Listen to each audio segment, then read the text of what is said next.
All right, it's the Outlaw Radio Network on EdgeMediaSource.com, 7-Eleven. He is St. Paul, the voice of reason. He's K-Dog, the loose cannon. And we are joined in studio by our good friend Stephen Gardner, political reporter with the Kitsap Sun. Steve, thanks for coming in and joining us for a little bit here. Nice to be here. Oh, wait, we got to turn this microphone up. Hi, Steve. Thanks for joining us. Hi, I can't hear anything in the Oh, headphones. well, That's hold okay. on. Let's He can figure fix out that. which one you are. So, listen, what an amazing weekend, huh? I mean, two diametrically different football games between better? Friday night and Sunday, right? You know, Oh. is that better? Can you hear yourself? Can you hear better now? Can you hear me in the mic? No, you turned me up. Did I turn you? I thought I Yeah. turned them all up. See, this is, we'll figure it out. We're live. We are live. It's live radio, all its finest. It was Friday was very depressing. If you were a Husky fan, watching them get annihilated by a far superior UCLA team, and today was phenomenal watching Seattle completely dismantle a team they should have dismantled. So That's it was right. It felt good. It felt Yeah. good. It made you recognize the greatness that is the Seahawks this year, I think. And Yeah. and I listen, we're due Are you here big- in this city. So Yeah. Are screw you a big everybody football else. fan, Steve? Are you a big football fan? I follow it. I don't usually take time out of my day to watch it, but, I don't schedule time to watch it. Yesterday, I caught the end of that Auburn game against Georgia. That You was saw that? amazing. Phenomenal. Saw that Yeah. pass? Oh, yeah. I have not seen it, but I've read plenty about it. So It was sick. is it that good? Was it as incredible as they made it sound? It was sick. Yeah. It's one of those that they'll be talking about 5 years from now. It's just an amazing play, and really neither one of those teams are going anywhere. Yeah. But The it, Doug Flutie, Boston College type Hail Mary. yeah, type thing. not that good, but good. So Steve, you're in. I just want to ask you a couple of things politically, and I'm actually going to step out of Kitsap County just for a second. I don't, and we didn't have a chance to go over what we're going to talk about. So if you don't know or you don't want to comment on it, then just say I don't know. I'm not going to comment on it. Other side of the water, they're completely blowing my mind. So CTAC passes $15 minimum wage, and a socialist, not somebody that we're saying, oh, Barack Obama's a socialist. No, somebody who actually says they're a socialist wins a seat in Seattle. Do these two things? What are your thoughts on either one of those? And do you think this is a shift of what we're seeing out of kind of that King County, Seattle metro area politically? Okay, well, you gave me the out earlier to say I don't know enough about it, but here's what I can say. Here's what I would say generally. When you have votes like that, let's start with a $15 minimum wage in CTAC. When you have votes like that, a lot of time it is a protest vote. People may not, I hate to say people don't really want the $15 an hour, but they want to send a message. And they think maybe CTAC is a safe place to do that. And so for whatever reason, that passed. With the socialists, I definitely think there may be a protest against the established parties. I think there is there may be a longing on some parts for people to get away from, or for our governments to get away from Republicans and Democrats somewhere. And there's also the knowledge that a socialist isn't going to be running the agenda in Seattle, though some people might think they already are. But the socialist isn't going to be in the majority. It's kind of like if you voted for Nader and really wanted him to win in 2000. You thought, well, okay, he's not going to get everything he wants done, but he's going to do some things that I like, and he's going to get some things done. He's going to get some things done, but he's not going to get everything he wants done. The socialist candidate isn't going to be running the agenda on the council. But it's so I think in that sense it was a little bit of a safe vote. Moving back locally, was there anything out of the elections locally that surprised you? I mean, obviously Patty Lent pretty convincingly this time around. She was in a lot closer fight against Will Maupin the first time. The final votes against Todd Best were pretty convincing. Did that surprise you at all, or did the story, which by the way broke here, did the story with Yes, it did. with Todd Best in the Starbucks, was that really the final nail in that story that really, or was it a foregone conclusion maybe even before that? I think Patty Lent would have been tough to beat anyway. I don't know how much that. In a close election, there are a lot of things that you can point to as a final nail in the coffin, but that race was not close. And I don't think that particular situation swayed the vote that much. I don't think he would have won anyway.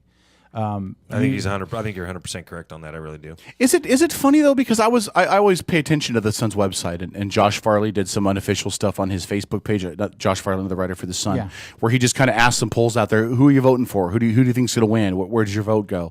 And there was also a poll that was put on the Sun's website, and a lot of the votes in those were predominantly to Todd Best, like overwhelmingly so, the percentage of votes. And they're never scientific and they don't go that way. But does it surprise you when you see polls and votes and people on social media voting one way and then the numbers come out and they're so skewed the other way? Does that ever surprise you, or is that just demographically who's involved? Does it ever surprise me? Probably, but in this case it didn't, because I think that there were a lot of people actually excited about Todd Best, and well, at least a few thousand people that were excited about Todd Best. What is it? It was like I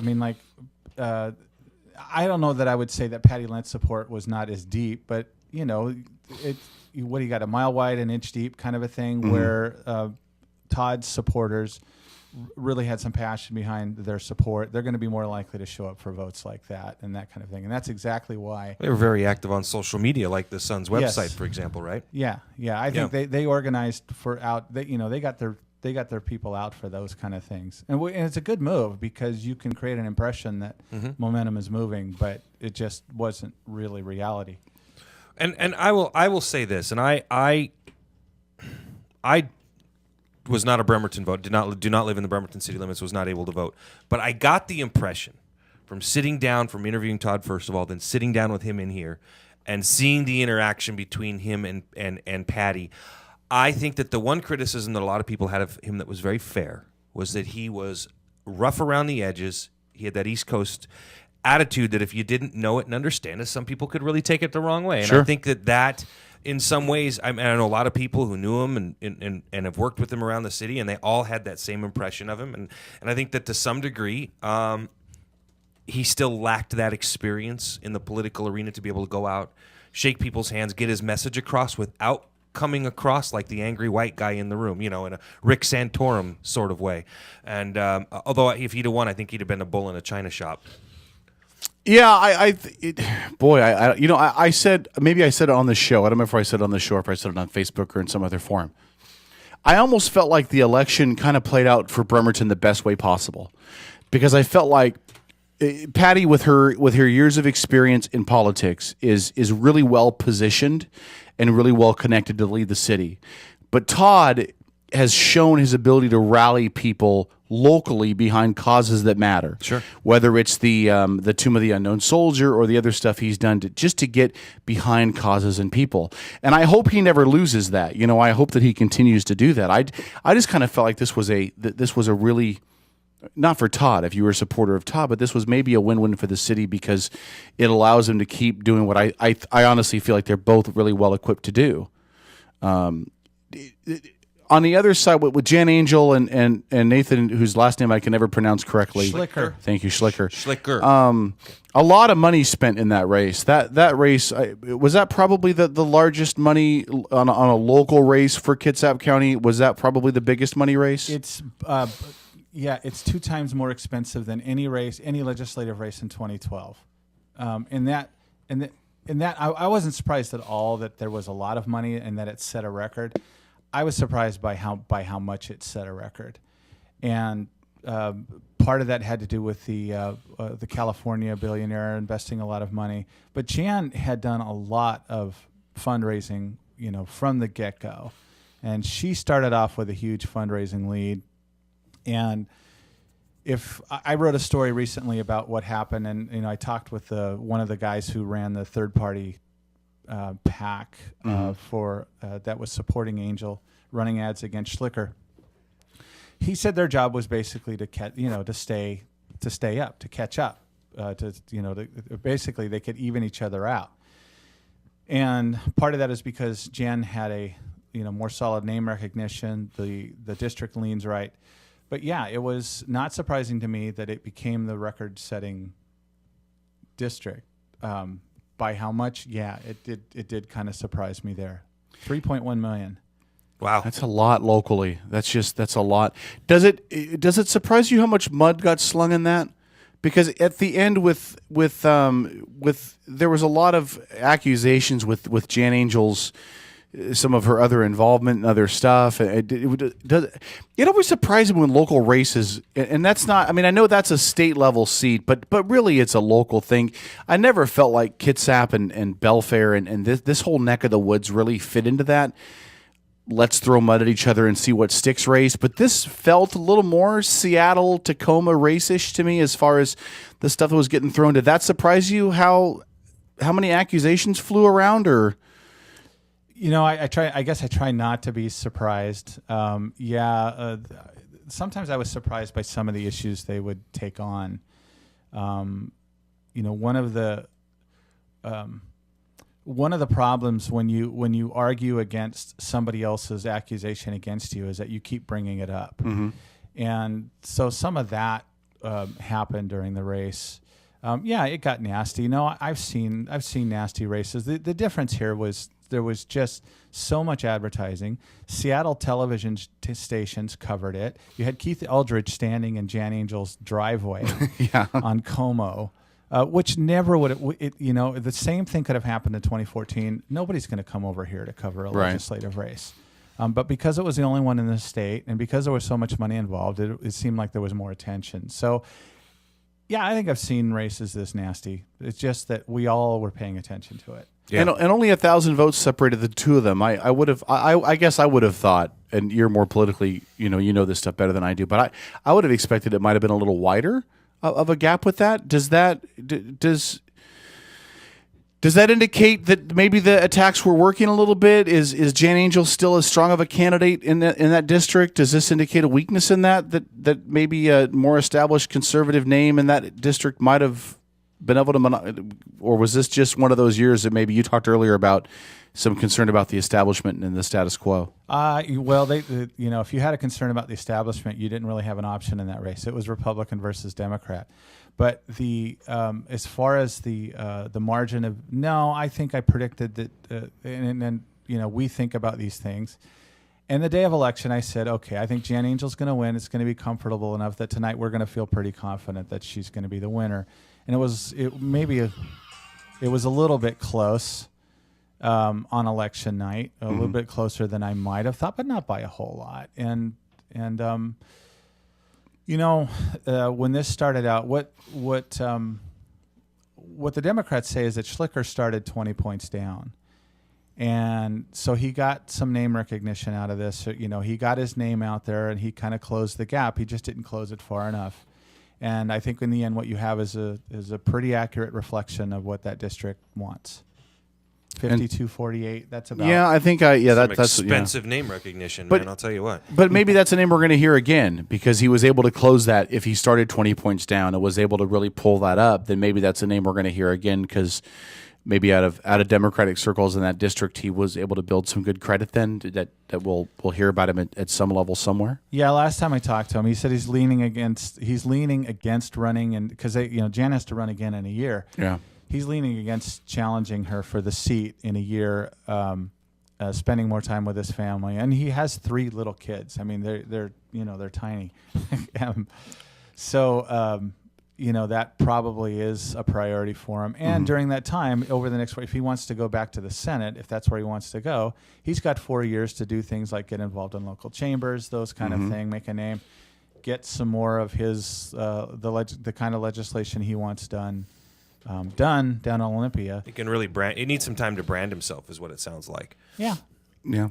And that's okay. I mean, I think every politician needs to do that at some level. I mean, it's a rarity to see somebody jump right in, right, and just with no name recognition and just look at me, I won. It just. I think we've seen it many times. It just doesn't really work out. The other race locally that again, I don't know if people look at the school board races and think this has an impact on my daily life or this is going to be one of those that shape me, but I was amazed when the numbers came out. So Wendy Stevens, who the Sun has done a great job covering what's going on with her and the accusations and all of that. But There's some questions with her involvement in the PTA and funds that were spent and allocated and all of that. And it really has been building. I'm sorry to interrupt you. Questions and actual charges. And I was going to say right towards election time, then there were charges that came. But this was brewing for several, at least a month, if not more, before election. I was amazed when the numbers came in on election day. Allison Rotter, who she ran against, won, and I would say pretty comfortable, 62-36. But there were still 3,000 plus people in that district that voted for Wendy Stevens. I'm curious if 3,000 people were not reading the paper and paid attention to the internet. The Wendy Stevens story, is that something? Again, I'm always intrigued by you and how much you cover. Are there things that happen that you look at and go, I don't get it.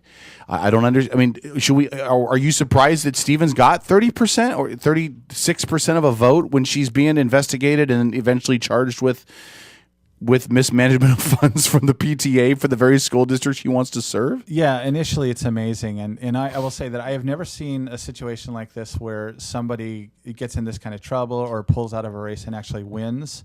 That's the big concern, is that somebody can win in this kind of situation. Mm-hmm. She had a higher percentage vote than Todd Best had.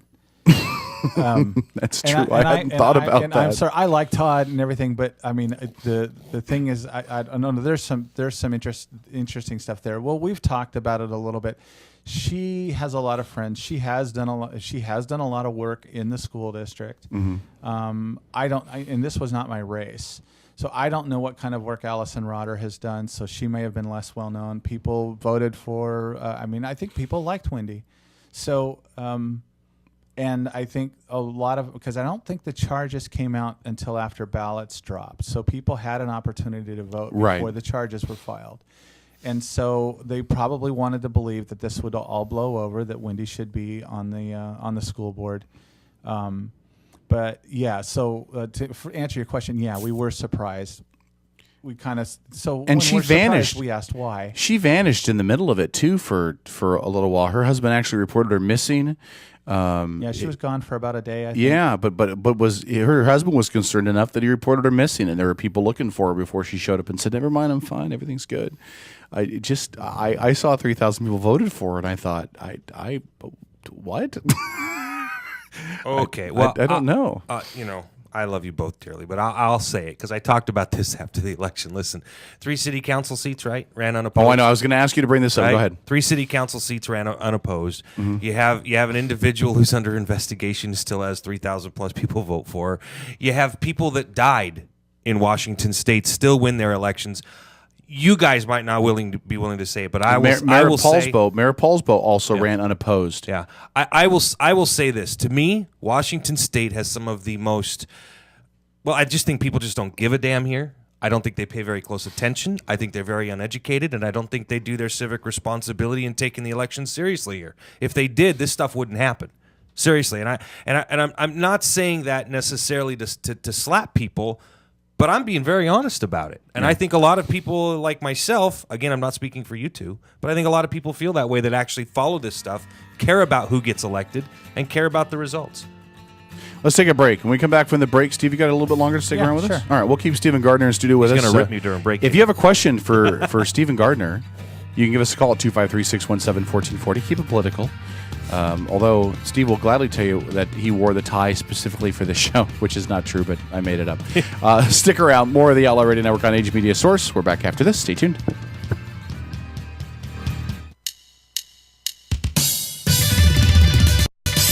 Get outlawed.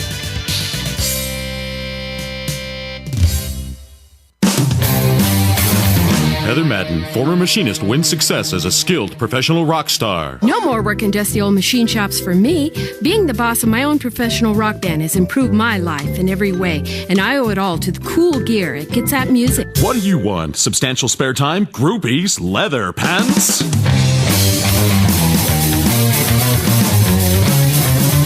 Use only certified cool products from Kitsap Music.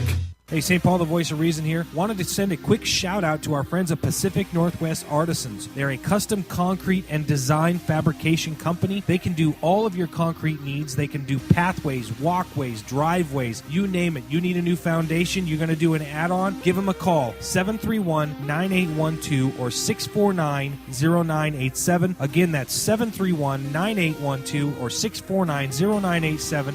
Pacific Northwest Artisans, all of your concrete needs. As Kitsap County's largest maintenance provider, Team Innovative in Paulsbo provides commercial and residential maintenance to hundreds of millions of dollars of local real estate. With services including parking lot maintenance and street cleaning to landscape and design, Team Innovative is committed to using a green approach and following a strong environmental conscience. Team Innovative Services, 697-6858, or visit them online at getinnovative.net. Team Innovative Services, get serious, get innovative. Make a difference in your community and volunteer at Kitsap Humane Society. We have opportunities for everyone and need help in all areas of the shelter. You can clean, feed, and help socialize animals, or answer phones, greet customers, and help run special events and fundraisers. KHS volunteers also lead programs including our foster program, canine training, and animal-assisted therapy. If you are interested in volunteering at Kitsap Humane Society, visit our website at kitsap-humane.org. I'm Elaine Terso with Elaine Terso Photography. I've partnered with Ish Vintage Clothing, the Oxford Suites, and Parties by a Perfect Place to create our unique boudoir, glam, and pinup parties, which is perfect for a girls' night out or bachelorette parties. You choose your theme, get your hair and makeup done, play dress up for the evening, and then receive an accordion booklet of your photos, plus an 8x10 of your favorite photo. For parties for 7 or more, the hostess is free. For more information about our unique parties, visit my website, ElaineTersophotography.com. Good evening. My name's Wayne. Some of you may have seen me before. I've been kicking around Hollywood a long time. You're listening to the Outlaw Radio Network. OutlawRadioNetwork.com. Because I think it's the best thing of its kind that's come along. And I hope you'll agree with me. It's honest, it's adult, it's realistic.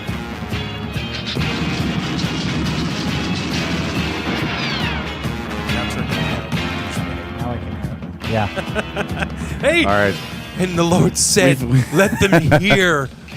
Stephen Gardner couldn't hear, and then I realized if I plugged in his headphones, poof, there will be sound. Outlaw Radio Network, St. Paul, the voice of reason. K-Dog, the loose cannon. And we're joined with Stephen Gardner, political writer, Kitsap's son. Stephen, thanks for coming in again. Sure. And thanks for taking some time out on a Sunday. According to the we're talking all things politics here with Steve. According to the Kitsap County website, 49.3. Well, that's the percent of precinct ballots cast. Is that the voter turnout percentage? It's real close to what they projected. So I don't know what you're looking at, but yeah, that's real close to what they. Is that like just your voting percentage? Then is that they're basically saying that 49.3% when they say precinct ballots cast? This is off of the county's website. Is that basically them saying that that's the percentage of voters who could have voted that did vote? Essentially, is yes. Yeah. Yeah, about 50. Yeah, they were expecting 50 to 54%. My experience is they estimate a little high, and it usually comes in a couple points lower. And these off year elections are always way lower than. Yeah. Yeah. Next year's the turnout will be higher, probably in the 70%. It's somewhere in the 70s, and then in the presidential year it'll be in the 80s. Yeah.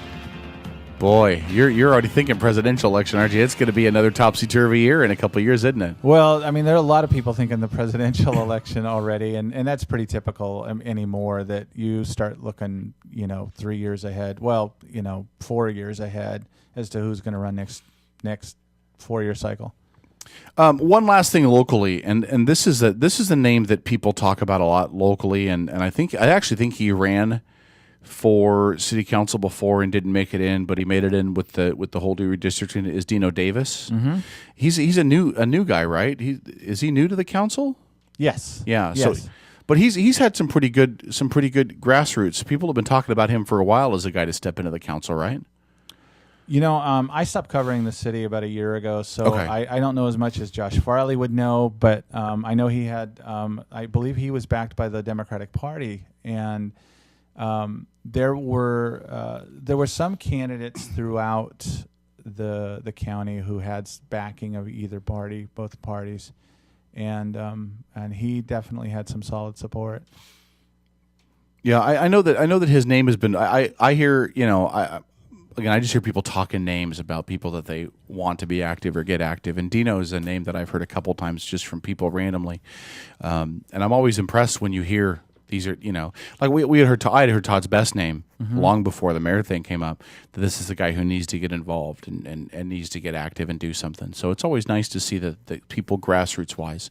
Nothing against the Patty Lenz or the Jan Angels that have been doing this for a while, but it's nice to see the ground roots guys that have some basic, Bremertonian support getting in there and making a name for themselves. And I don't know what his long-term plans are, but this is, when Kirby Wilbur came to visit. Sorry, I don't know if you can hear my phone buzzing, but Kirby Wilbur came to visit. He was the head of the Republican Party before he left to take a job nationally, but he came to visit, and he talked about how they were going to get behind local candidates. It gives them some, local political chops, helps them, train them for perhaps higher jobs. Jan Angel started out as county commissioner, which is actually a pretty high level job for a first job. Christine Rolfes started as a city council member, and actually on Bainbridge Island, I would say that's a pretty high level job because it is very intense politically out there. So, you can see sometimes these people move on. So, I mean, that's something to watch, is if Dino Davis is going to be somebody who goes for something higher later. Well, and I would say, I don't know if you've heard the rumblings or not. There has been some stuff coming out of Port Orchard. Former Port Orchard mayor, who had posted on his Facebook page. Did you see this post? I saw that, where he was criticizing the Republicans? Oh, no, actually, where he was discussing the idea where he'd been approached by, he says he was approached by a Democrat, prominent Democrat, about creating an independent third party within Kitsap County that would basically just help bring new candidates into the fold, and take stances on things that were best for the community, best for the county, not based on political party or ideology. I thought it was very intriguing. I'd sent him a message. He and I have actually spoken on the phone, and I unique, interesting. I think I'm surprised we're not seeing it happen more often. What's your take on something like that? Do you think it could catch fire? It could. One of the challenges you have is in doing something like that is it's going to hurt one party or the other. Yeah, I've heard that. Yeah. So I would think Democrats will be reluctant. Most Democrats, but he said it was a Democrat that had approached him. Got the idea. It tends to hurt one party or another, and so. But if you get enough moderates together, here's the problem with third parties is that they generally make a stand, but they usually hurt one party, and more than they hurt another one. Right, Ross? Yeah. And so that's going to be the challenge, and it would be it would be certainly, as for a political reporter, it would be fun and interesting if it happened, if there was some interest. And it would be, I can see why a lot of people think it would be nice. We talked about the socialist in Seattle. It would be nice if somebody broke through. I'm saying some people would say this, because I can't say this, but it would be certainly interesting to me to see it happen. And I think a lot of people would be intrigued and interested and excited about. Sure, and I think you're completely on point about how it will hurt one party or the other. I got the impression that conceptually their idea is to find moderates from both parties, bring them together, and try to find people who are also moderates to run for city council positions, things like that. And I think that that's entirely prudent, because I think you would agree, right? We seem so politically divided today from just pure hatred and spite. I know we've had the debate on here several times. In fact, Don Manning made a very good point, to myself and other conservatives. Hey, if you think Obamacare is so bad, just let it fail. I mean, and that's a line, that's a party line. I get that, but it creates more divisiveness. It creates more hatred, I think, and we're going to talk about in the next hour about some just incredible hatred and vitriol that's been coming out from some people on a national level. And so stay tuned for that. That's called a teaser. That is a teaser. It's a radio. Can I finish up on that? A couple of things I would say about that. There are a couple of differences here. One is it is moderates, and usually when you have a third party movement, it's somebody way to one side or somebody way to the other, and so that's where this is distinct. And so it may be a case where maybe both parties take an equal hit. Sure. So that does raise that possibility. Second, You'd like that, right? You'd like that, right? It's certainly for my job, it would make it more interesting. Secondly, this is a state where it can happen because of the top two primary system. What party you belong to does not matter as much. If it mattered as much as it does in other places, Tim Sheldon would either not be a Democrat or would not be winning. The thing is, he's existed in Washington long enough that I think I know you guys interviewed a Republican last week who's running against him, right? Travis Couture. Yeah. It's going to be very hard for anybody to defeat Tim Sheldon because he's got enough support that his name is bigger than the party out in the 35th district. But that he does kind of represent a case where the party doesn't matter as much as if you've got somebody who's kind of a moderate and who has a big name. I would think Larry Coppola himself, his name is big enough that he could probably transcend party. I don't know if enough people like him. I'm not saying he could win. He had trouble with the county commissioner race, but a lot of that was maybe his moderation hurt him. So that might be an example of where it kind of fails. Yeah, and go ahead, Kevin. I'm sorry. Go ahead. I know you guys are still talking about. I've got another question on a different subject. No, I was just a quick sidebar is just that, and I think a lot more people should stop, take a deep breath, because I think a lot of people are more moderate than they realize.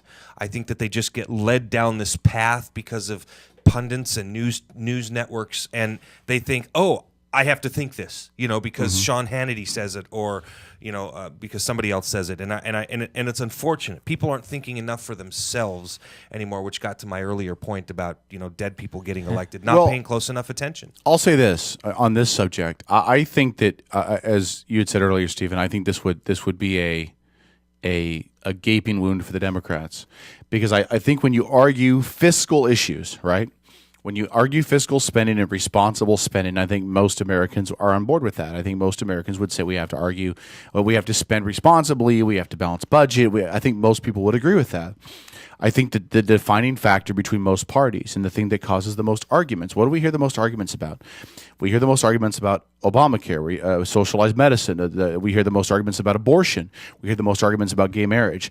These aren't financial issues. These are social issues.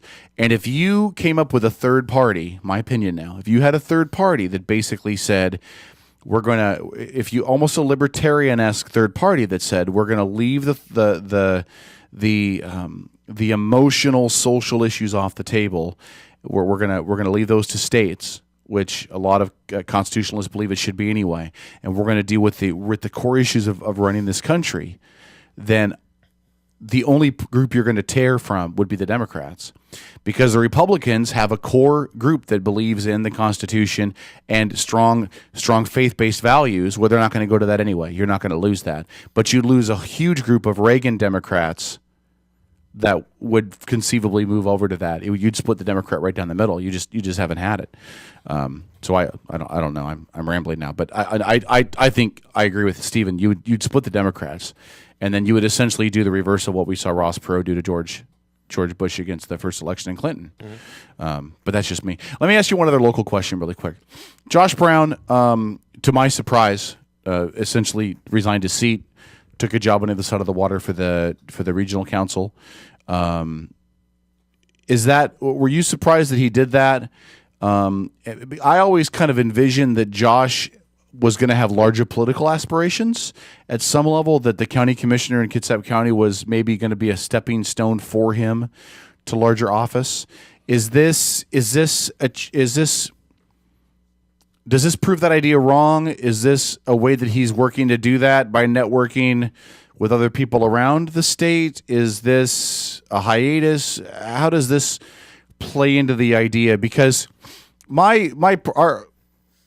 our personal history with Josh Brown aside, I always thought it was good that he had a really strong connection with his base, and I thought he was thought of really well in Democratic circles, that he could have been a good local guy, much like Jay Inslee has been, to rise within the Democratic Party, within the state. I talked to him about when Norm Dix resigned, and I think, if I recall, I know what his final answer was, but I think he might have considered it. He might have, thought about throwing his hat into the ring. And he said that it's just a lot easier to make a difference on a local level, and the Congress was too big. I mean, too big a problem. I don't know the answer to your question. If is it a surprise? I think that the details, that all of a sudden one day we get an announcement that he's, going to get going after this job with the Puget Sound Partnership. That was surprising. But I don't know if in a larger picture. And it's one of those things where you ask, does it prove your thoughts wrong? There's never proof of anything like that being wrong until somebody dies. Right. So we don't know. I mean, watch the guy. I had heard before that he really wasn't interested in anything beyond this local level stuff. But that's all hearsay. So I don't know. Right. Well, and if that's the case, being as that was his answer to you, I would say that's pretty admirable. At least it sounded to me like he had a pretty good grasp on exactly what he wanted and where he wanted to go. So I would give him some serious props for that. Not a love note, Kevin, but props. Fair enough. So what's coming up for you in the paper? Anything big planned? You guys got anything? Any big exposés type stuff that Stephen Gardner's working on the background? You want to? Well, I cover give a teaser for. I cover education now, and so this year we've started off a series called How We Learn, and so I go into some of the areas that. Some of the ways that we learn, some of the techniques that educators will use to respond to some of the ways that we learn. And the first one we did was on multi-age classrooms. But in the future, I'm going to be talking with an educator about, how do people learn math? What part of the brain do they access? I've got another teacher who up in North Kitsap and also with the Old Dominion program who will be talking to me about the brain. Mm-hmm. And how our brain learns differently at different stages in our lives, those kind of things. So that's some of the stuff I'm excited about. Yeah, it definitely sounds fascinating. Are you with this? Are you going to get a chance to dig into some of the things like the testing procedures? Common Core, things like that. Now, is it Common Core that they're doing here in Washington State? That's a national. It's a national program that Washington participates in. I know that I went and I sat down with my son's teacher last year, and I found it incredibly fascinating because when my son got this report on how he did on the test, right? I'm looking at this and it says, okay, well he got 26 out of 31. I'm like doing this. Oh, okay, well that's about a B, Okay, so I sit down with the teacher, and the teacher says, yeah, that's significantly below average, and I'm like, what? How? It's like 80%. Well, that's not how they grade them. Okay, then I'm confused, sir. Can you please explain this to me? No, I can't. I'm sorry. I was confused. No, I was asking. I'm confused. Could you? No, He literally did not understand the scoring, and I said, no offense, sir. I said, but as a parent, I'm genuinely concerned that my son is taking a test, and as his instructor, you don't understand what he's being graded on. That to me represents a real concern. So I've always hoped that somebody in your position would be able to come along and do some real in-depth stuff, help me as a parent and others in the community kind of get a better feel for it, because these teachers work hard, and they're put under a lot of pressure to produce to a certain extent. And I think that it's, maybe you could help bridge that gap of understanding. Yeah, on that score, I'm going to do my best here. The philosophy of Common Core is that students in every part of the country are learning more or less the same thing at the same time. That is kind of a big deal in a community like this with so many members of the military who have to pull their kids out of school and go somewhere else. Mm-hmm. It's not going to be a completely seamless transition, no matter how well they do it. But they're trying to equal the playing field between the states. On the test, my guess is the reason is that was not a sufficient grade is because it's not graded like a regular test. Yes, it's apparently. Graded. There's a curve which is every other student taking the test, mm-hmm. and there's a certain they're trying to measure proficiency, and so it's either that. They're measuring, is it your son? Yes, one of my two sons. You're measuring your son against other kids in the state, or there is an expectation that he's supposed to know all 31 of these things or close to it. and 26 isn't good enough. Yeah, apparently not. And I just always found it fascinating that it seemed to me, from the impression I got, that the teachers are now, and several of his teachers told me they hate this, because in a lot of ways they're being forced to take their classes. And instead of years ago when I was in school, you could go into school and your teacher would be teaching you all this fascinating stuff, and some of it was based on her own imagination, and she came up with the lessons plans. Now it's every fifth grade teacher in every class is teaching to the same test, and these teachers are like, all these kids are different. They all learn at different rates. They all learn different things differently. Mm-hmm. Some of them pick some things up and others don't. And she's like, I can't spend more time with these kids on these things because I have to teach to a standard, to a test that they all have to be at. And it just seemed that it was becoming mechanized almost, like the kids were being treated like, Stay Puft Marshmallow Men. They all come out of the bag looking the same, and they're not.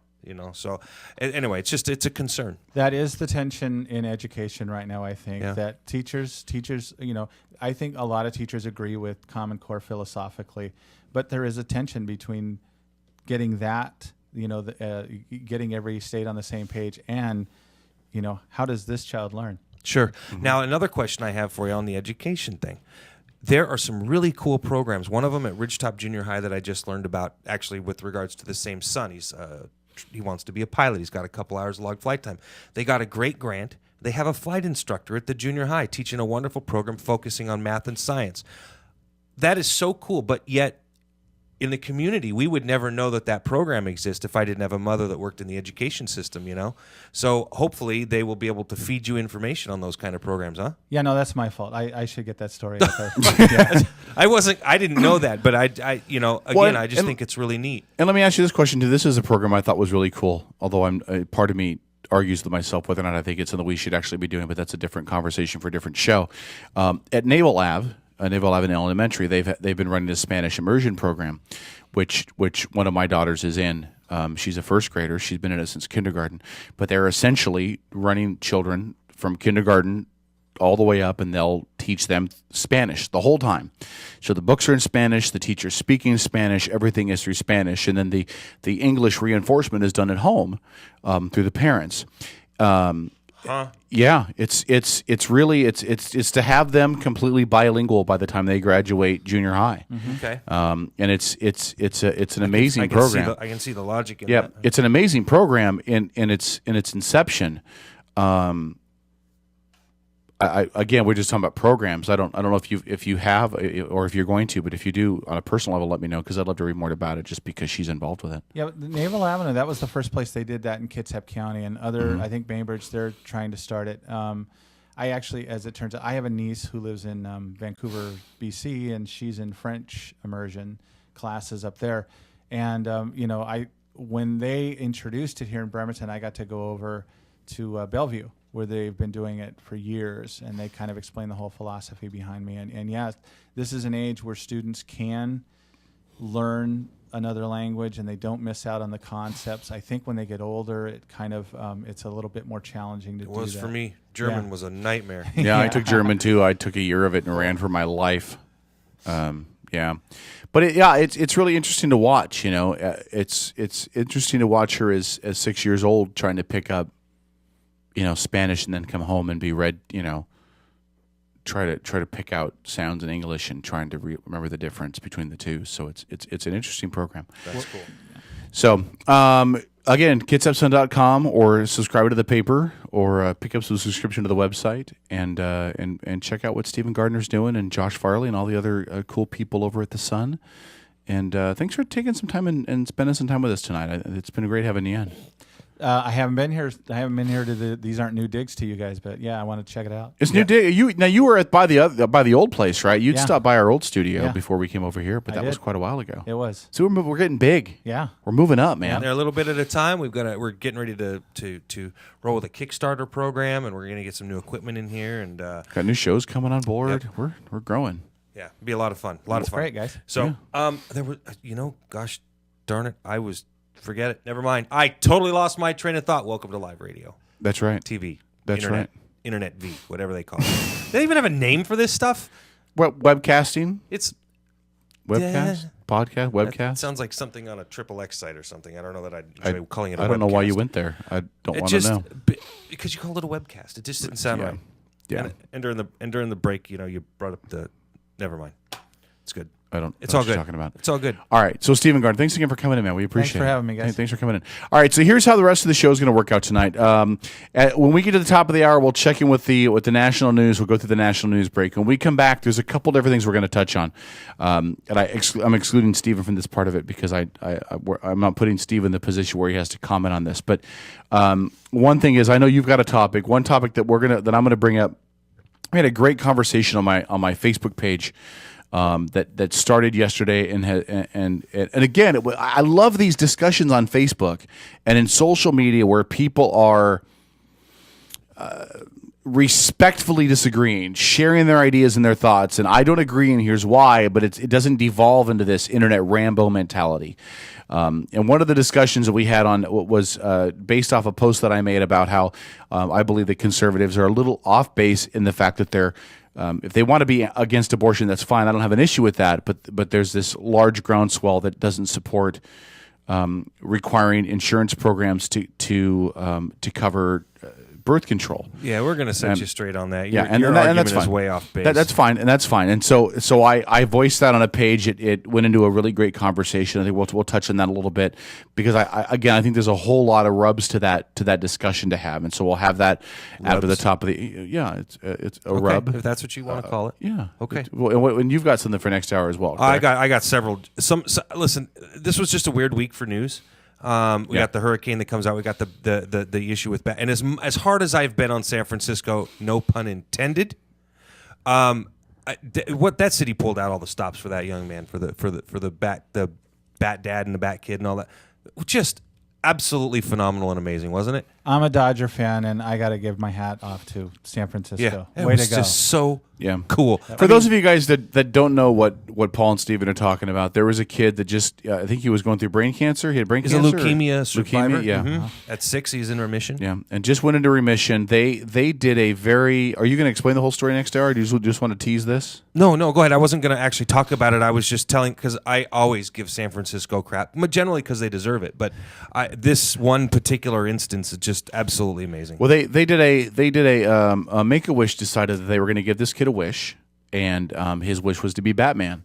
So they wanted to be the superhero for the day. They got a Lamborghini and they dressed it up as the Batmobile. They got a guy to be Batman and they dressed him up as Batman. And they went super villains across the city. Well, yeah, and they went onto social media. And here's what happened: they went to social media and they said, "We want volunteers to basically help give this kid his fantasy." And they got so many volunteers, they were able to turn San Francisco into Gotham. And it allowed them to have super villains, and a woman was supposedly stuck on the trolley track, and the little boy got to save him, and it was she had the Riddler's bomb attached to her and everything. Yeah, the Riddler was they had the Riddler and all of that. Obama did a Vine video that thanked the kid for saving Gotham. Just a class act, Steve, did you ever see the video of the kid in Nebraska at the Nebraska spring game? Yeah, that got to run for a touchdown. Yeah. Again, story, and again, if look on YouTube, find out this story that the kid from the spring game in Nebraska. This one here, there was another one from I don't know if it was Cleveland Browns did one in preseason, but there's just these little stories that reaffirm what we do in this country, not the political infighting, not the mudslinging, but what we really are about in this country. And this was a great story. So I'm glad you brought it up. I forgot about it. It was pretty cool. I'm going to talk a little bit about some new warnings from the Centers for Disease Control coming out. Very serious stuff. My wife brought this to my attention. She's in the medical industry, and she says you really need to read this. This is very serious stuff. And no, it's not about some disease that's about to wipe out half of America or turn us into zombies. It's actually the story pertains to our overusage of antibiotics and the bad results that very well could have here in the very short future, like in the next couple of years. Talk a little bit about, there's some funny stories that came out about the man who moved into bought a house right next to his ex-wife's for one reason and one reason only. That's going to make you laugh, I swear to all that is holy. It is entirely too funny. And you're going to love this. A new Scientology building, since we talked about superheroes, with an entire floor dedicated for its members to become superheroes and gain superpowers. Yes. Outstanding. Funny stuff. I would like the superpower of eating as many donuts as I want and not getting fat. Yeah, there you that go. would be my hope. Steve, thanks for coming in, man. We Appreciate it. Keep doing the work you guys do at the Sun. Great job, man. All right, we're back after this. Send an email to Hillary Clinton, ask her about Benghazi. Hey, Top of the Hour News is next. Get Outlaw. Washington, I'm Barbara Klein.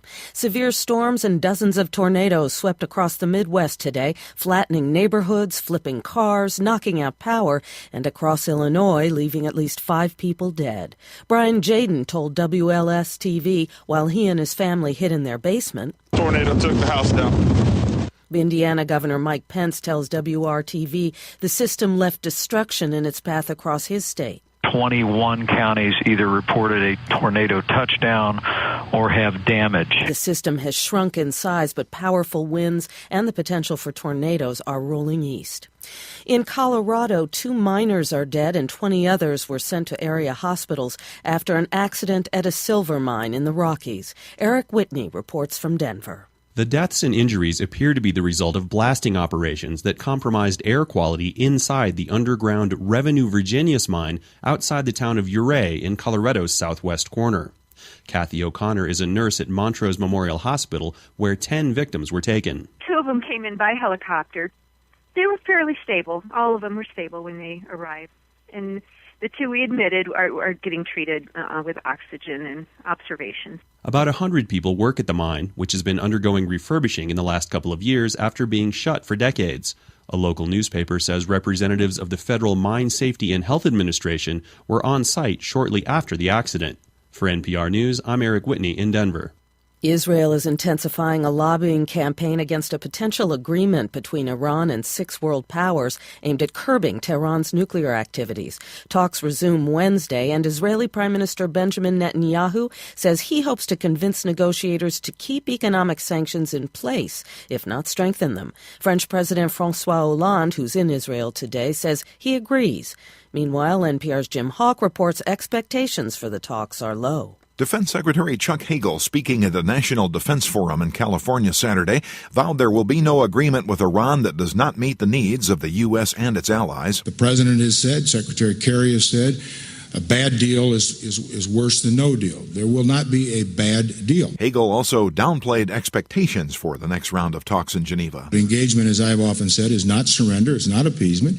Engagement is not even negotiation. I don't know if we will ever get to that point. The 6 nations negotiating with Iran hope the talks can produce an agreement that would be the first step toward a comprehensive deal to assure Iran does not build nuclear weapons. Unlike the first round of negotiations that included Secretary of State John Kerry, Wednesday's second round will involve lower-ranking diplomats. Jim Hawk, NPR News. In Libya, officials say the deputy chief of intelligence has been kidnapped. The abduction comes days after bloody clashes in the capital, Tripoli. This is NPR. Syrian troops are continuing an assault on rebel positions near the Lebanese border. They're using airstrikes and artillery fire to dislodge the rebels, who've been holding towns along a crucial supply route that runs between Syria's north and central areas. A Russian passenger plane that took off from Moscow crashed as it was landing in the city of Kazan today. All 50 people on board were killed. The Boeing 737 was owned by a domestic Russian airline, which also operates several flights in Asia and Europe. Russia faces a suspension of its Olympic drug testing laboratory just 3 months before the Winter Games in Sochi. NPR's Corey Flintoff reports international experts say Russia's lab failed some important tests. The World Anti-Doping Agency is a watchdog that makes sure countries have effective programs to test athletes for illegal drugs. That's especially important for Russia, which will have to test hundreds of athletes during the Winter Olympics in February. The anti-doping agency reported that operations at the lab in Moscow had failed to meet international standards. Among other things, the lab reported some false positive results and failed to find drugs in some samples. Russia's lab has until December 1st to show that it's improving its quality management, or it could lose its accreditation. Corey Flintoff, NPR News, Moscow. At the Formula One U.S. Grand Prix in Austin, Texas today, German driver Sebastian Vettel won his 8th consecutive victory this season, setting a record. Vettel is a 4-time world champion. He heads into next weekend's season finale in Brazil. I'm Barbara Klein, NPR News in Washington. Support for NPR comes from Heather Madden, former machinist, wins success as a skilled professional rock star. No more working dusty old machine shops for me. Being the boss of my own professional rock band has improved my life in every way, and I owe it all to the cool gear at Kitsap Music. What do you want? Substantial spare time? Groupies? Leather pants?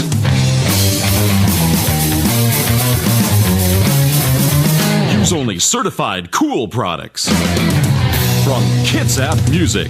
Hey, St. Paul, the voice of reason here. Wanted to send a quick shout out to our friends at Pacific Northwest Artisans. They're a custom concrete and design fabrication company. They can do all of your concrete needs. They can do pathways, walkways, driveways, you name it. You need a new foundation, you're going to do an add-on, give them a call, 731-9812 or 649-0987. Again, that's 731-9812 or 649-0987.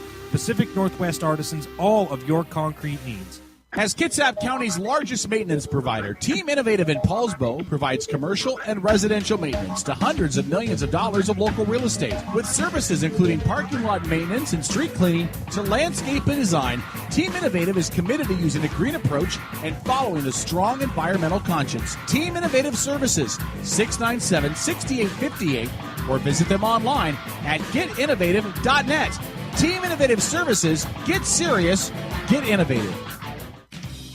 Make a difference in your community and volunteer at Kitsap Humane Society. We have opportunities for everyone and need help in all areas of the shelter. You can clean, feed, and help socialize animals, or answer phones, greet customers, and help run special events and fundraisers. KHS volunteers also lead programs including our foster program, canine training, and animal-assisted therapy. If you are interested in volunteering at Kitsap Humane Society, visit our website at kitsap-humane.org. I'm Elaine Terso with Elaine Terso Photography. I've partnered with Ish Vintage Clothing, the Oxford Suites, and Parties by a Perfect Place to create our unique boudoir, glam, and pinup parties, which is perfect for a girls' night out or bachelorette parties. You choose your theme, get your hair and makeup done, play dress up for the evening, and then receive an accordion booklet of your photos, plus an 8x10 of your favorite photo. For parties for 7 or more, the hostess is free. For more information about our unique parties, visit my website, ElaineTersophotography.com.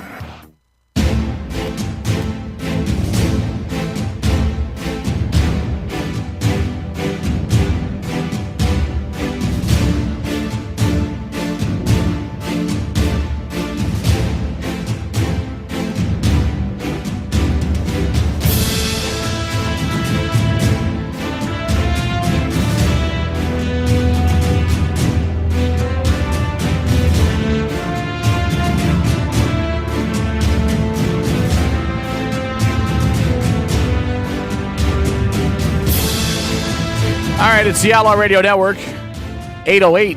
Thanks again to Stephen Gardner for joining us during the first hour of the show. I forgot it was his first time in the new digs, but it was good to see him. And again, thanks to all the hard work that he does down there, and Josh Farley as well. They've done a really nice job of tag teaming on the local political end of things. You know, there's so much information that has to be covered out here, and a lot of people feel like, you know, Kitsap County is just kind of this small, little quaint, little bedroom community area out here, and it's not. There's so much stuff to cover. And as we saw with the Patty Lent Todd Best for Bremerton mayor race, and as we saw with the Nathan, I'm going to mispronounce his last name again, Nathan Schlicker, Jan Angel race, it draws attention, it draws money, it draws discussion.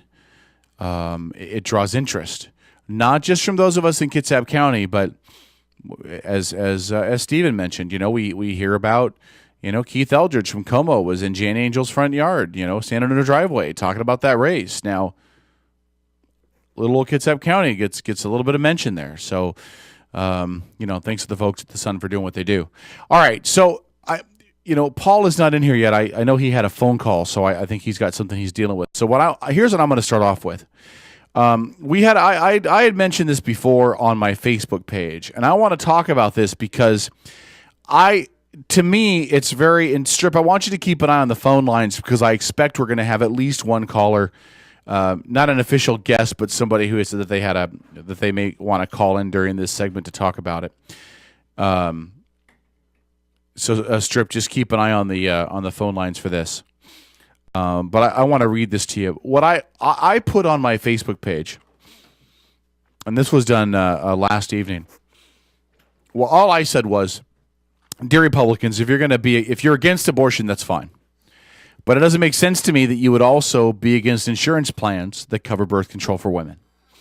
And that's what I said. Now, on its face, allow me to explain what I meant.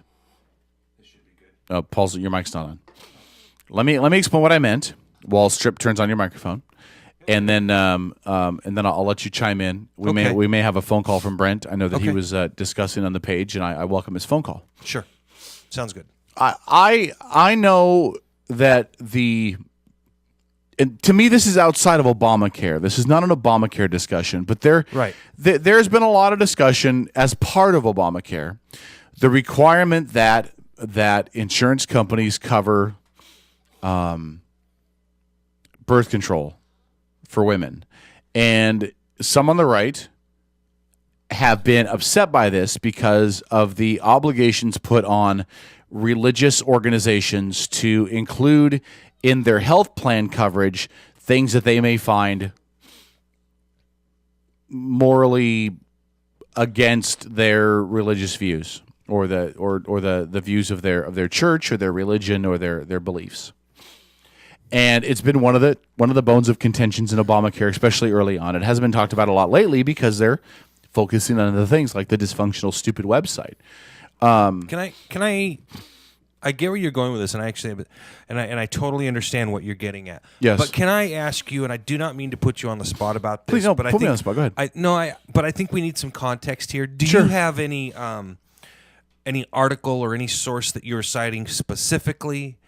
At this point, are you just taking all the information that you've heard and trying to kind of paraphrase it all? I'm taking it just essentially from my memory of what I remember has been the big discussion. And I know that a lot of churches were opposed to it. I know that there's a lot of Republican voices that came out that basically said, listen, you can't require a church like the Catholic Church and people who work for the Catholic Church, you can't require the Catholic Church to provide insurance that includes contraception and birth control when it is against the core beliefs within the Catholic Church that they even use birth control. Right. And I'm not disputing that, but there's... Yeah. Well, the reason I asked is because I hear you talking about Republicans and conservatives, but that's not what this issue is. Your issue is that there are specific religious organizations out there that are saying this, and that there are some Republicans, and mind you, some Democrats as well, who have come out and said you can't.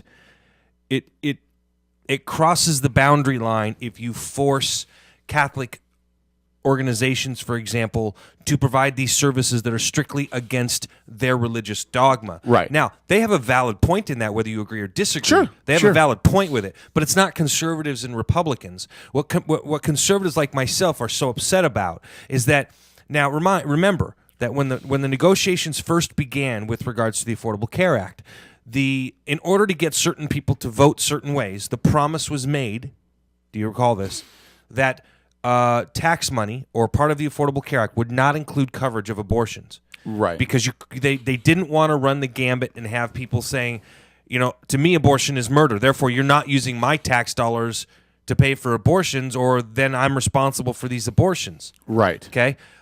Yet that promise was broken, and we now find that in point of fact, just the opposite. That was never the case. We were lied to as American people. Right. In point of fact, that money was always going to be used to pay for abortions. And keep in mind, I want to just point out a very important paradigm in this argument, which is that I am not in this argument discussing, supporting, arguing for abortion. Yeah, you're not arguing for or against. Yeah, it. I'm leaving abortion off the table for the purpose of this discussion because. But I think it's a parallel. You're going to love this, Yes. by the way. We used to have discussions on the show, in the very onset of the show, where we would argue abortion rights. Mm-hmm. I have found as I've gotten older that I have a harder time defending abortion rights.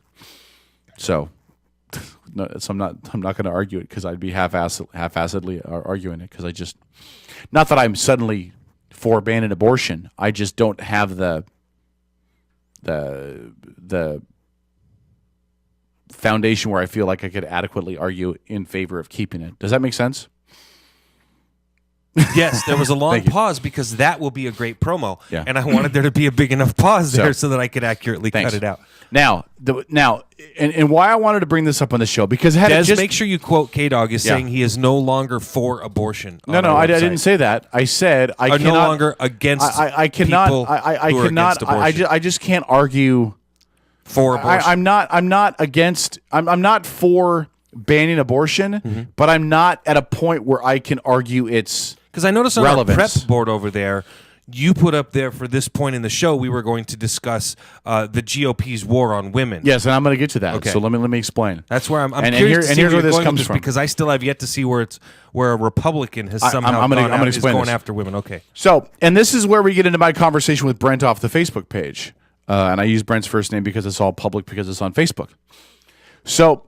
Where this whole thing slowly evolved to, and I'm just going to read what Brent's first comment is. And Brent essentially said is the answer to both questions is personal responsibility. Kevin, your movement wants everyone to have consequence-free lives. Now, I took a little bit of offense to that. Why? Well, two things. A, the argument that my movement is part of any other movement is asinine. I don't have a movement. When he says your movement, he's referring to he doesn't know. Democrats. He doesn't know enough. But I'm not a liberal Democrat. I think we've established that before. I'm not a liberal Democrat. No, if anything, what are you? If anything, I'm probably closer to a libertarian in the sense that I agree with most of the Republican agenda when it comes to you are very libertarian, but you're fiscal. also a Kool-Aid drinking Democrat about a lot of things. I believe in the Democrats' agenda on most social issues. Okay, there we go. That's fair. On social issues, that's fair. Okay. And then somebody else chimed in with the fact that it wasn't the government's job to sell insurance. Again, I don't dispute that, but it's where we stand. And so here's what I said. And I believe this. I'm just going to read this. I said my movement is not the less movement. My movement is for a government that makes sense. Which is why I said that the governments wanted to have, if they want to have an issue with abortion, is understandable. However, to tell women, hey, no abortions, but we're also not going to allow or support health plans that cover we're going to allow health plans to cover every medical procedure except for you to have birth control makes no sense to me, especially since some women are using birth control for methods other than non-birth control reasons. And I said personal responsibility wouldn't that include making sure your insurance plans for the things that you know you're going to need to pay for. And from there, it kind of devolved less about the core issue of birth control, yes or no, within the health plan. And it came down to whether or not birth control is a woman's decision to make. Okay? Now, this is why I believe that there is a perceived GOP war on women. Not that I necessarily 100% agree that there is. I don't believe that there are old crony Republicans sitting in a back room somewhere at wherever the Republican headquarters is, conversing amongst themselves thinking, how can we screw with women today? But I do believe that it's discussions like this and belief structures like this that lead women to believe that there's this war on women. Does that make sense? Yes. It's not necessarily that it's intentional. In a perverted way, yes, it makes sense. It's not that it's intentional, but it's the evidence of the actions make them think it might be true. Because it came down to and I'm trying to find exactly what. And here's Brent said that the decisions for contraception should be between the people involved, not just left to one person. And I've heard that before, that conservatives, that Republicans, that people on that side believe that the decisions about birth control are not just the woman's decision. Now, do you? That's true. Now, explain where you come from with that statement. Well, as a man, I was hoping that Brent would call in because I want Brent to explain that to me, but he hasn't called in yet. As a man, you have the option to, basically use a condom. Fair. As a woman, you have the option of taking the pill, having an IUD, and a couple other things. Now, having said that, a woman can always tell if a man is using protection. Sure. Always. Because there's only one thing for a man to do. Wear protection. Wear a condom. Okay? It's very obvious when it's there. Okay? A man cannot tell when a woman uses protection or if is properly using protection. Okay. Therefore, actually, it's almost exclusively the man's responsibility to make sure that he is using protection. Okay, fair enough, and I agree with that completely, but let me read you Brent's quote, and I want to tell you what I extrapolate from this, and tell me if you think I'm reading it wrong. Okay. The decisions for contraception should be between the people involved, not just left to one person. Now, what that tells me is that the decision for what type of contraception is used should be reached between both of them. What you're saying is that if the man should decide, I'm going to wear a condom or I'm not going to wear a condom, that the man has to cover his own ass regardless of what the woman is doing. That Correct. is the man taking it upon himself to make his own decision about the birth control.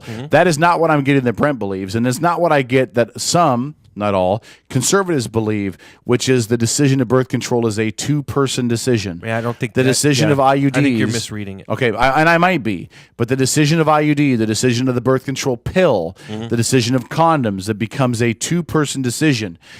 And that would be where I would have an issue if that's the argument. Yeah, I think. Am I reading it wrong? I think so. And is that not a belief in conservative circles? Am I totally misreading it? Yeah, it's not. Because if it is, the entire It's not. next 9 minutes of this half hour is Kevin, it's wasted. not. We can switch gears. Conservatives don't believe that. We believe in taking personal responsibility. And I'm not saying this to knock on the president, but he said something that was very telling. He said when it came to abortion, he didn't want his daughter to be punished for 18 years or the rest of her life because she made a mistake. Right. Now, that's a difference in mindset between conservatives and liberals. Liberals believe that having sex and having a child out of wedlock, constitutes a mistake, and you should do everything you could. Aren't you taking that as a very narrow interpretation of what he said? It's my interpretation. Could a mistake also be? Let me give you a scenario. I'm not saying this is what he meant. I don't know. I didn't even hear That's the why I was conversation. still in the middle of explaining. But couldn't a mistake also be?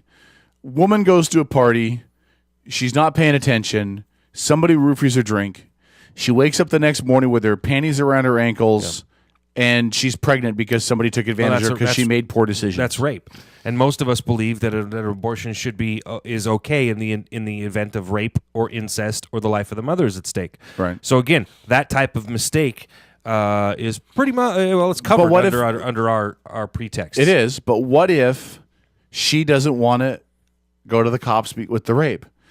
Because we know again. But hold on, but let me ask a question. We know in this society that rape victims get victimized again at times in the process.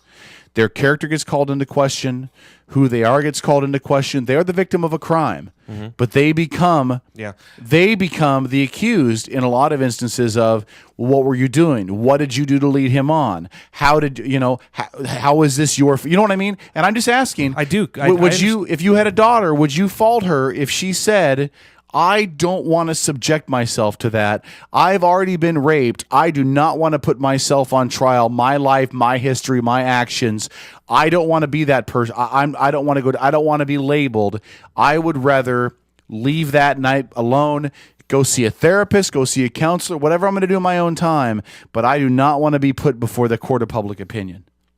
What's your question? My question is, shouldn't she still be able to have an abortion? She can right now. Right now she could. Yeah. But if we take the abortion only legal in rape incest or to save the mother's life. We're not though. That's not. But being no, but argued I'm here. asking. That's not what we're talking about. Fair enough. Okay. It's again right now. Conservatives aren't out saying we need to figure out a way to make abortion illegal. You don't hear me saying that. You hear me saying, I don't like abortion. I don't think it should be legal. I think that we should determine where life begins. And once life begins, you can't have an abortion after that point because it's illegal, because it's murder. Okay? You hear me talking about my belief on abortion. You don't hear me advocating for its destruction. But you believe that life begins at conception, correct? I believe I believe that life begins when the fetus has brain activity and heart activity, and it becomes a living, viable thing. When it becomes something that is there, that is alive, it's either alive to me or it's not alive. And if you're going to make the argument as a conservative that life begins at conception, well, then you have to then ask yourself, well, is the sperm alive then? Because if it is, a lot of men walk around and their masturbatory practices are going to be called into question. Right. So You see what I'm saying? No, I mean, how far yeah. back do you want to take it? Well, and that's the question, because you know that there are people who believe that life begins at conception, and the minute that there are, but it's a very small group. Do you think it's a very small? group. I would think that most people that consider themselves a Christian or consider themselves affiliated with I know a lots of church. people that consider themselves Christians that are nothing of the sort. True enough. Danger Zone asks in the room. Yeah. I'm going to let you respond to this. Yeah, I think I know what you're going to say, but Danger Zone asks in the room, what about people who realize they can't afford a child? Great question, Danger Zone. I know what you're going to say. Shouldn't have had sex in the first place, or you should have used protection. Again, it's a personal responsibility issue. I mean, if you're, and I don't know who Danger Zone is, and I'm not passing judgment on that individual. I'm just simply saying, in general, if as a teenager I went out and had sex with a girl and I got her pregnant, and then she comes to me and she says, "Hey, I'm pregnant," and I'm going, "Oh my God, I can't afford a kid. Get rid of it." What the? That's really mature. That's really responsible. Right. Here's an idea. Let's go destroy a life. Let's go kill a kid that hasn't even had a chance to be born yet, because I'm an idiot that just realized after I got laid I can't afford the kid that it produced. You know, to me that is the most self-indulgent, self-righteous, poor excuse for a human being. I couldn't look at you and have any respect. Just couldn't. That's me personally. I don't tell other people to think that. That's me. Yes, that's self-righteous. I think it's a valid. Well, I think it's a valid idea to say, well, then you shouldn't have in the first place. The other end of it is that people are having sex at a younger age and they're not thinking about the results of their actions. You're having 14, 15, 16-year-old kids having sex. They're not thinking about the end result of that. Well, they'll be thinking about it when they're in the delivery room, won't they? No, probably not. Listen, life. Probably not. You don't get do-overs in life. There's no such thing as a mulligan. Unless you're Tiger Woods. You don't get to go through life, screw up over and over again, and then say, "Let me hit the reset button. I think I get another chance. I made a mistake."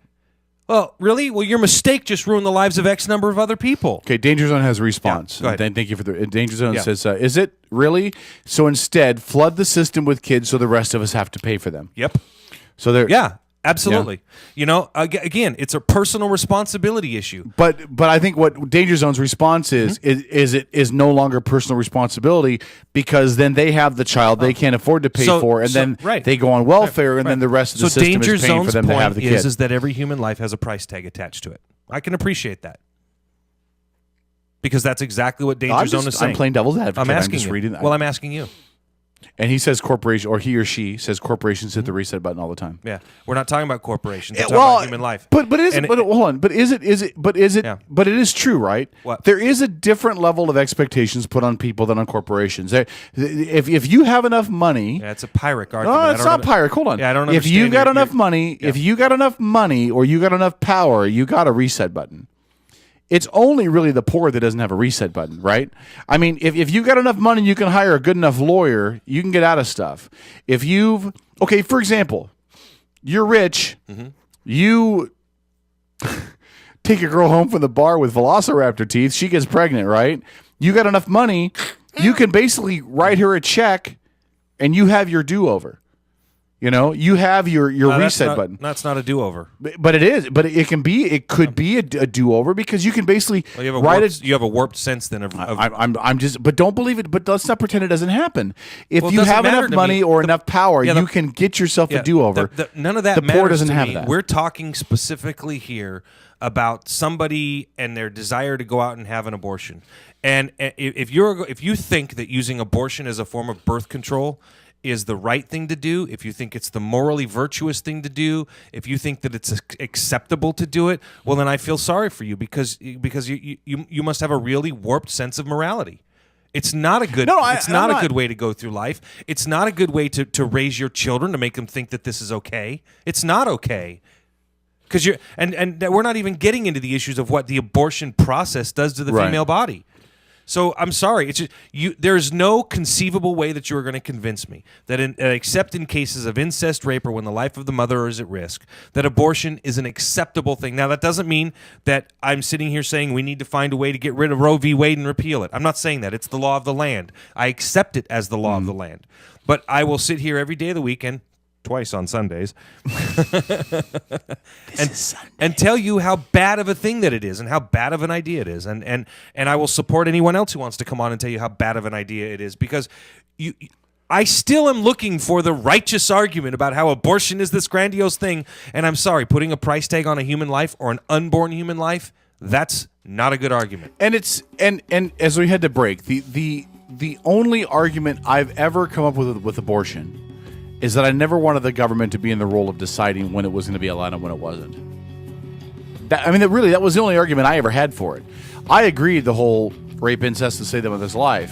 I just didn't want the government to decide what met those qualifications and what didn't, because the woman's the only one that's going to be able to decide. And I will say this for our listeners. Tease that. We have a break. Oh, yeah, good. Back after this.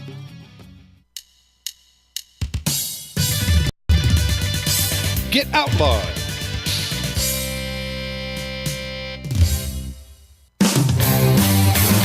Heather Madden, former machinist, wins success as a skilled professional rock star. No more working dusty old machine shops for me. Being the boss of my own professional rock band has improved my life in every way, and I owe it all to the cool gear at Kitsap Music. What do you want? Substantial spare time? Groupies? Leather pants?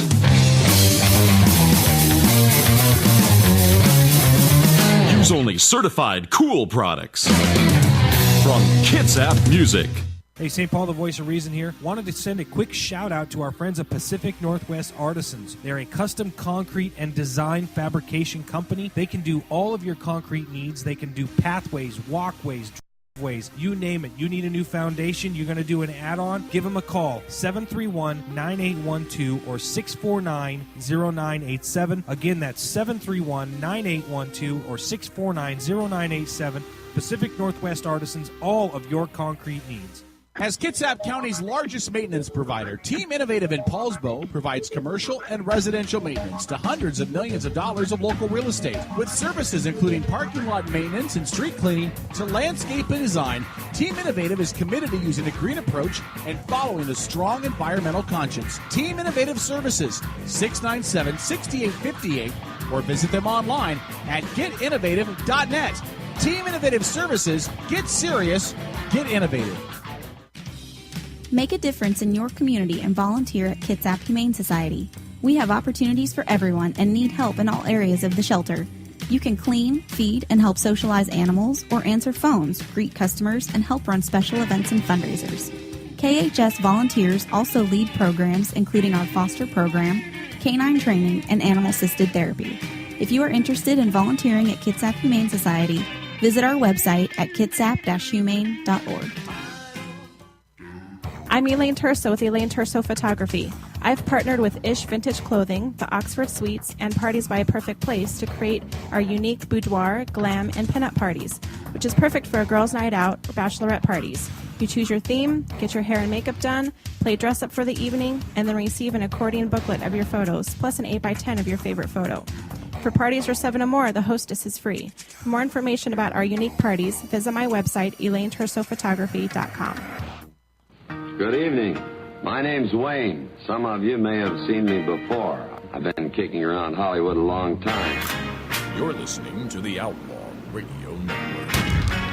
OutlawRadioNetwork.com. Because I think it's the best thing of its kind that's come along. And I hope you'll agree with me. It's honest, it's adult, it's realistic.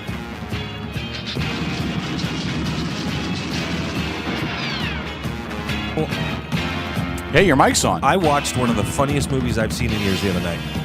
Your wedding video? No. No. Sandra Bullock, the new cop movie she got come out with the lady from Mike and Molly. Oh yeah, it's called The Heat or Heat. That lady from Mike and Molly is not funny whatsoever. Really, I find her abso-freaking-lutely hilarious. Really? That movie, I was crying. I was laughing so hard during that movie. Really? I'm telling you, I got it. If you want to borrow it, you should watch it, dude. You will laugh your ass off.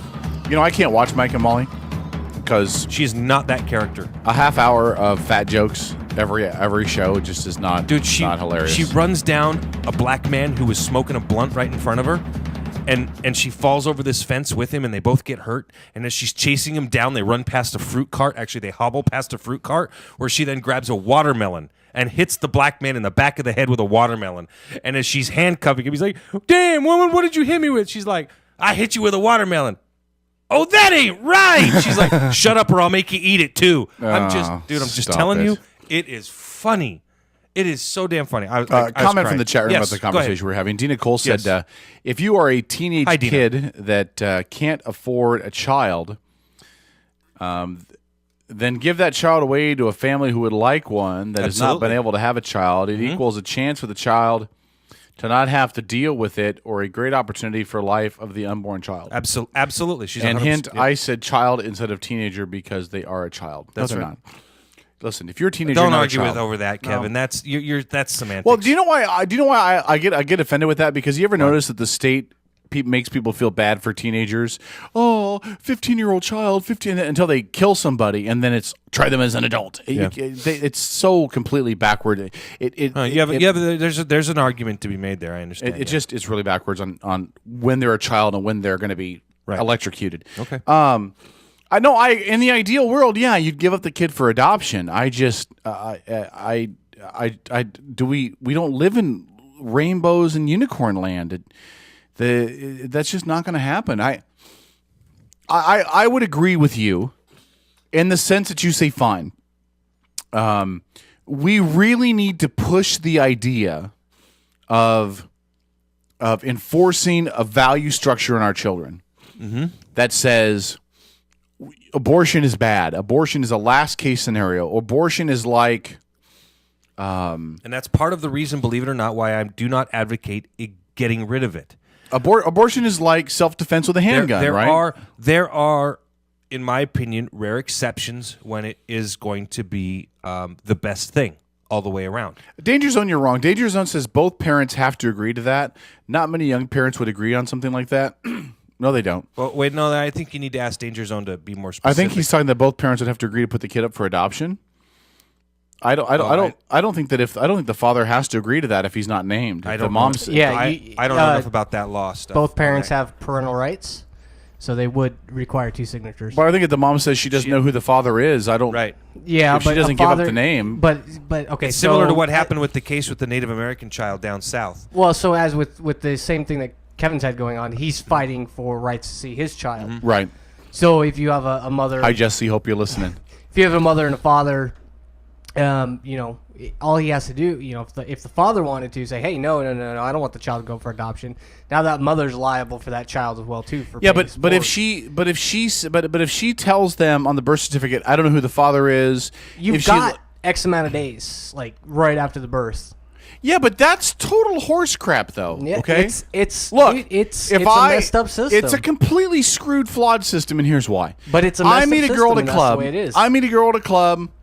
We go back to her house. Bada bing, bada boom. Barney Rubble face. Booyah. Everything is great. I go home. She gets pregnant. I never talk to her again. Okay, she gives me a BS number. Okay, maybe I'm a total victim. Maybe she slept with 10 guys over the course of that week. Who knows? Okay.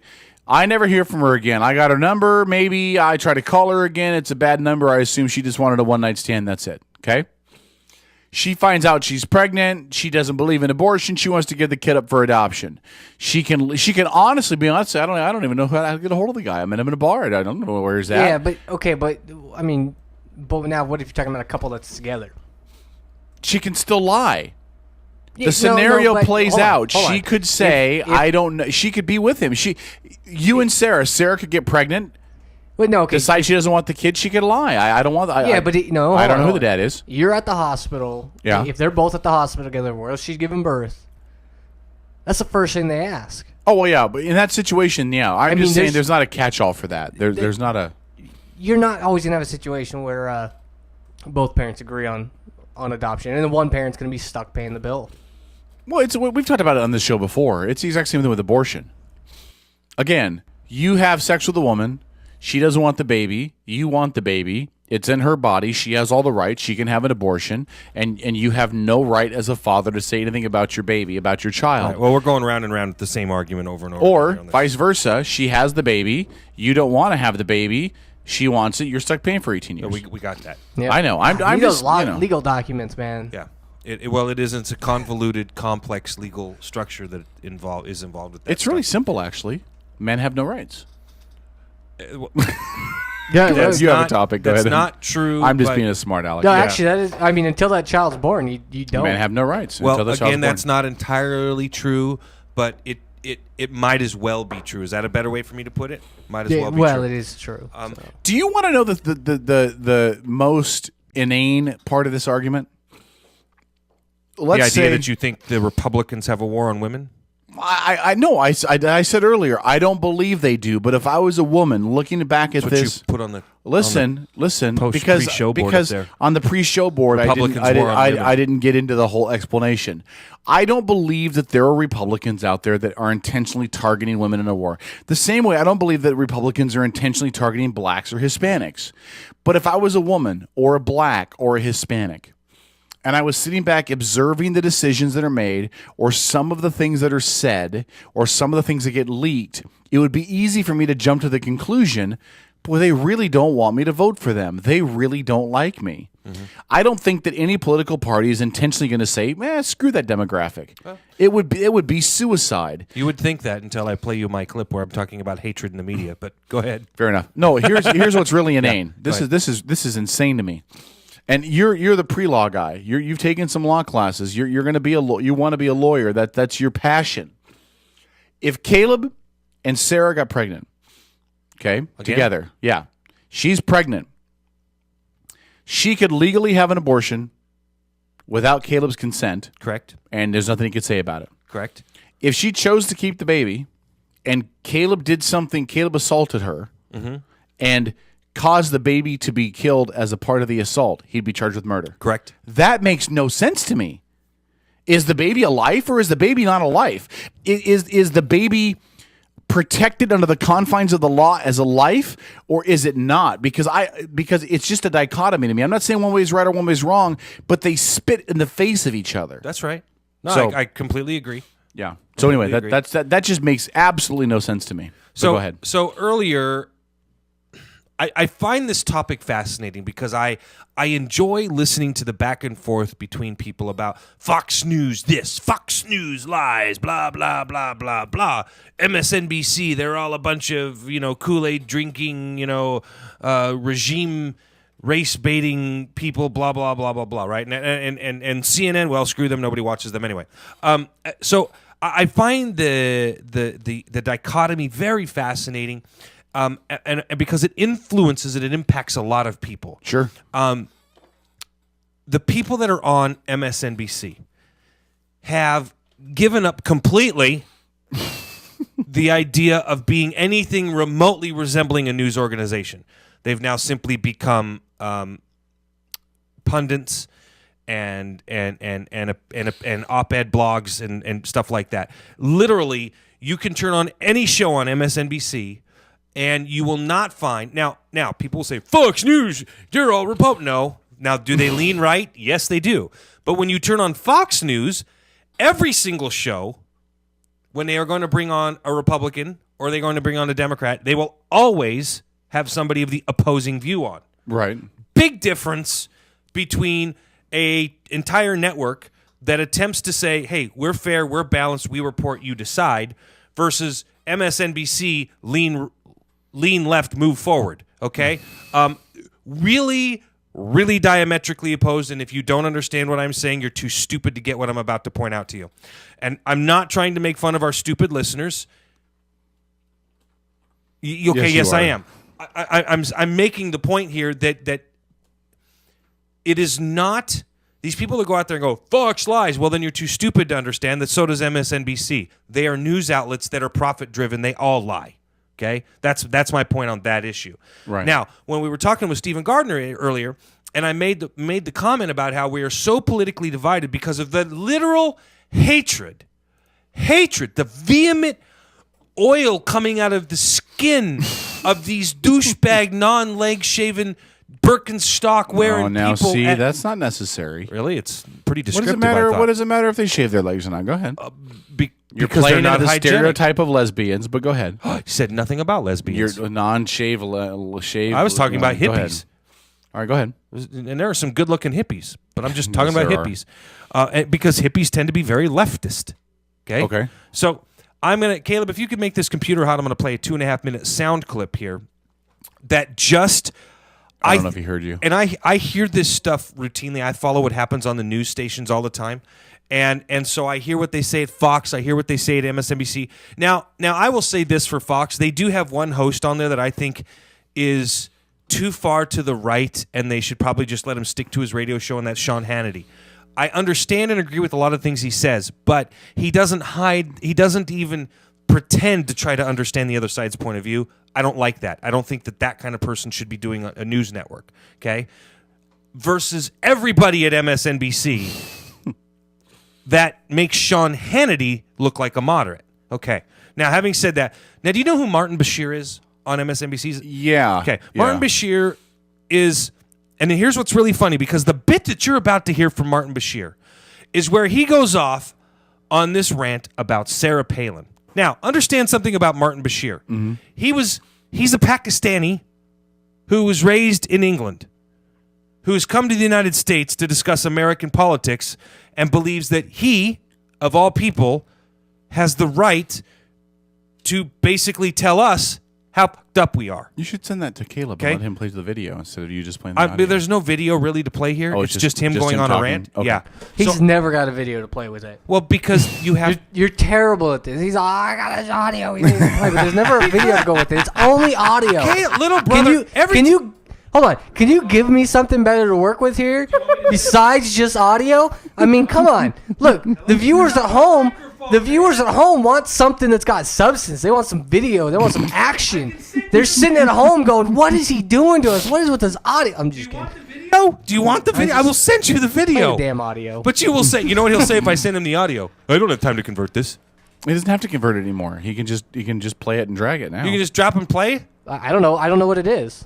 Son of a... Send him the link and let him see what he can do. Yeah, if it's just audio, yeah, I can No, play it's it. Or if it's audio, a you can play YouTube it. link. But you can just play straight off of YouTube. You don't have to convert I can play it anything. straight off of YouTube. Yeah. God dang it. Where have you been? Apparently not here. I've been able to play things off YouTube. Hold on, for I'll send it to you long right now. time. I'll send it to you right now.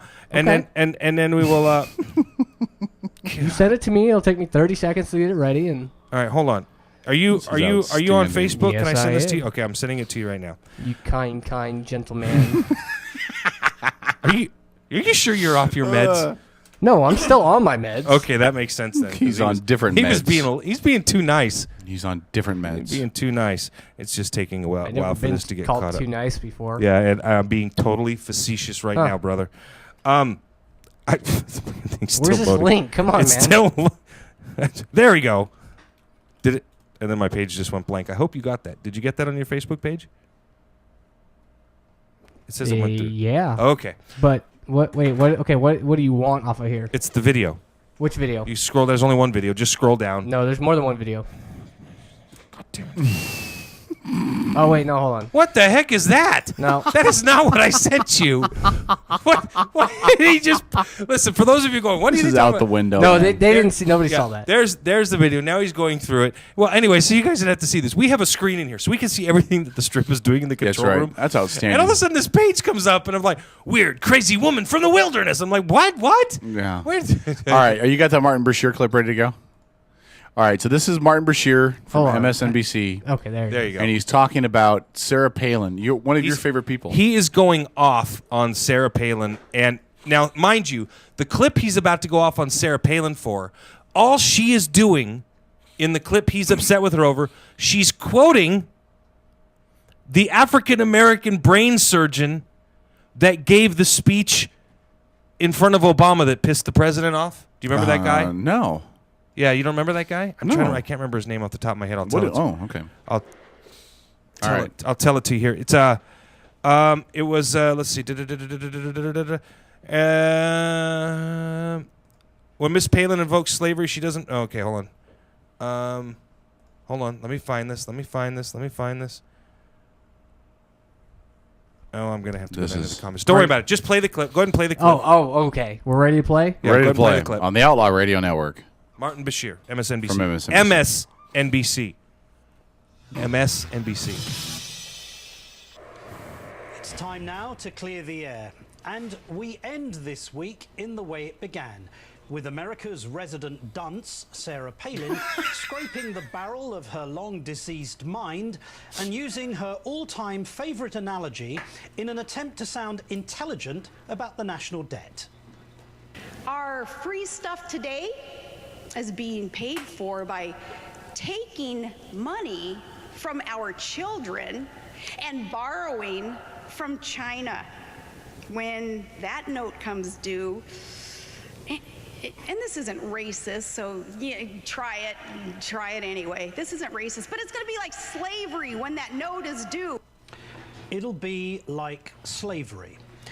Given her well-established reputation as a world-class idiot, it's hardly surprising that she should choose to mention slavery in a way that is abominable to anyone who knows anything about its barbaric history. Because the British dude from Pakistan does. One of the most comprehensive first-person accounts of slavery comes from the personal diary of a man called Thomas Thistlewood, who kept copious notes for 39 years.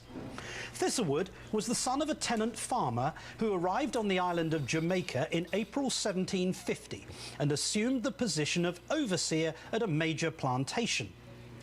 What is most shocking about Thistlewood's diary is not simply the fact that he assumes the right to own and possess other human beings, but is the sheer cruelty and brutality of his regime. In 1756, he records that a slave named Darby catched eating canes, had him well flogged and pickled, then made Hector, another slave, shit in his mouth. This became known as Darby's dose, a punishment invented by Thistlewood that spoke only of the slave owner's savagery and inhumanity. And he mentions a similar incident again in 1756, this time in relation to a man he refers to as Punch. Flogged Punch well, and then washed and rubbed salt pickle, lime juice and bird pepper. Made Negro Joe piss in his eyes and mouth. I could go on, but you get the point. When Mrs. Palin invokes slavery, she doesn't just prove her rank ignorance, she confirms that if anyone truly qualified for a dose of discipline from Thomas Thistlewood, then she would be the outstanding candidate. Wow. Hold on. Before you comment on that, go ahead. I would just like to pull an MSNBC here and say, it's time to set the record straight. It's important that we understand, again, as I pointed out, it's good that we here in America get a lesson on slavery from the Pakistani British guy who's Muslim, who won't say a word about any of the Muslim atrocities, won't draw the connections or the parallels, but he has clearly no idea that what Sarah Palin was talking about, had you watched the entire thing, was the biblical term referring to the fact that the borrower is a slave to the lender. And oh, by the way, you dumbass, Thomas Thistlewood wrote that while being a slave in Jamaica, not America. And that's our rewrite for tonight. Kevin? I just, listen, it was contrite is what it was. It was just contrived. It was let's find something Sarah Palin said so we can make it sound worse than it really was. I mean, what did she say that was so bad? She said that when the bill comes due, it's going to be like slavery. We're going to owe that crap out of money to our kids and to China. Now, you can argue the validity of those points all you want to. That's fine. That's a whole discussion from Economics 101 if you want to have it. But if you take the conservative side of things, which is how bad things will be when all the bills come due, it's going to be like slavery. I mean, you can't say that word. Only we can say that word. It's true. It's just it's true. Listen, the issue with the talking heads, like Martin Bashir, like Sean Hannity, like Glenn Beck, like Rush Limbaugh, like Rachel Maddow, is that they will sink their teeth into one sentence that can be used and use it to divide. I mean, that's all he's doing is finding something as a divisionary tactic. And that's exactly was my point on why there is so much hatred and so much vile emotion that's coming from so many people today. It's become pathetic. And let me be honest with you. This goes to the top. It goes to the rich. It goes to the guys that own companies like MSNBC. Sure. It goes to their editors. That's why I say, listen, I'm critical of a lot of people in mainstream media, but at least the people at Fox News are saying, we're not just going to throw out people who believe what we believe. We're going to throw out people who believe the opposite of what we believe, and let you, as the listener, decide. Which is why Fox consistently is killing MSNBC and CNN. Fox routinely, nightly has the listenership combined of those two networks. It's because dumbasses like this are actually allowed to be on air. They're given their own platform because somebody thinks they're worth a mint. This guy isn't worth shit. He shouldn't be out there spewing this stuff. He shouldn't be allowed to do it, Kevin. He really shouldn't. Because that kind of comparison, I understand your frustration with me when I say this, but there are stupid-ass people out there listening to him in this network thinking what he is saying is true. He's going to say, man, Sarah Palin was saying we all going to be slaves. We're going to put us back in chains. Listen, the vice president said it. Sarah Palin must have said it. Must be true. He just said it on MSNBC. You see people on the streets spewing this stuff out because they heard Martin Bashir say it. And then, to top it all off, they cancel a brand new show of Alec Baldwin because he used the word faggot? I mean, it's like, so Alec Baldwin says faggot, and his show is canceled. Well, this guy goes on national television on his show and compares Sarah Palin to a slave owner. Listen, I'm not debating you. I know you're absolutely correct in everything I you said about Bashir. I think that Bashir's the better part of a horse's ass. Can I ask one question, though? But, however, where the fuck is Todd Palin? Because somebody ought to be punching that son of a bitch in the face. Can I? I'm talking about Bashir. I thought you meant Todd Palin. Oh, he Todd, where are you? Up. I'd like to punch you in the face. Yeah, paging Todd Palin. Todd Palin. Listen. Let me just say this. For the things that are going on MSNBC that are completely wrong, you refuse to acknowledge the things that are going on with Fox News that are completely wrong. No, I didn't. How many times have you heard me say Rupert Murdoch is still the guy that owns Fox News, still linked to all the things with the buggings and the whole thing with the Guardian and everything in Great Britain and that whole fiasco. Listen, none of these clowns. If you believe for a minute the folks at Fox really give two shits about this country, you're wrong. Or MSNBC or CNN. No, I think they all do. I would even almost go to the local level of King 5 and Como and Cairo. No, what they're really concerned about is the bottom line listenership numbers. It's why they will lead with a story about Kim Kardashian and ignore the story about soldiers dying in Afghanistan. It's because they care about the bottom line listenership, viewership numbers that support the ad dollars, and whatever the truth is irrelevant.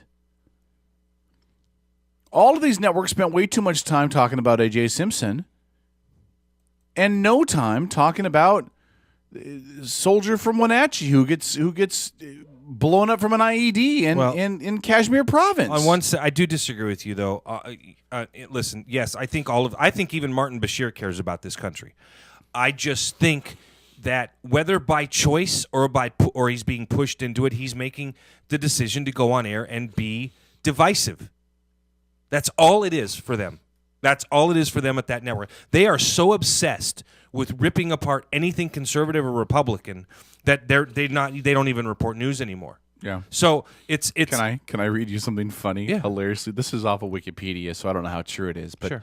according to the Project on Excellence in Journalism, show that 68% of Fox cable stories contained personal opinions.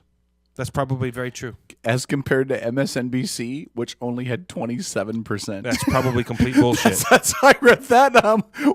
That's hilarious. Yeah. Anyway. Yeah. Complete. That's just a load Strip, of will you crap. put the clock back on the screen in here so we can Unless, see it? of course, they consider I think MSNBC though does a total of 3 hours a day of technically news, and the rest of it is all opinion programming. But they probably don't. Consider the opinion news stuff, whereas Fox does a lot more news. They only have 4 hours a day or 5 hours a day that's actual opinion broadcasting. So yeah, here's what I'll say. I totally agree with you on this.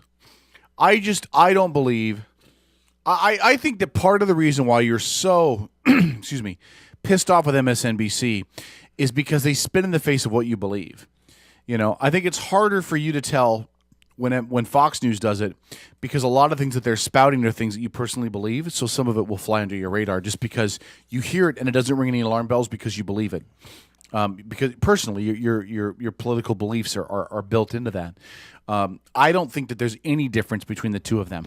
I think they're both inherently evil entities that don't care about anything besides bottom dollar, and their bottom dollar is served by, excuse me, their demographic, which is their political affiliations, and their parties that back them. But that's just me. Okay. So, hey, break us next. Stick around. More of the show. St. Paul, the voice of reason. K-Dog, the loose cannon. Outlaw Radio Network is back after this.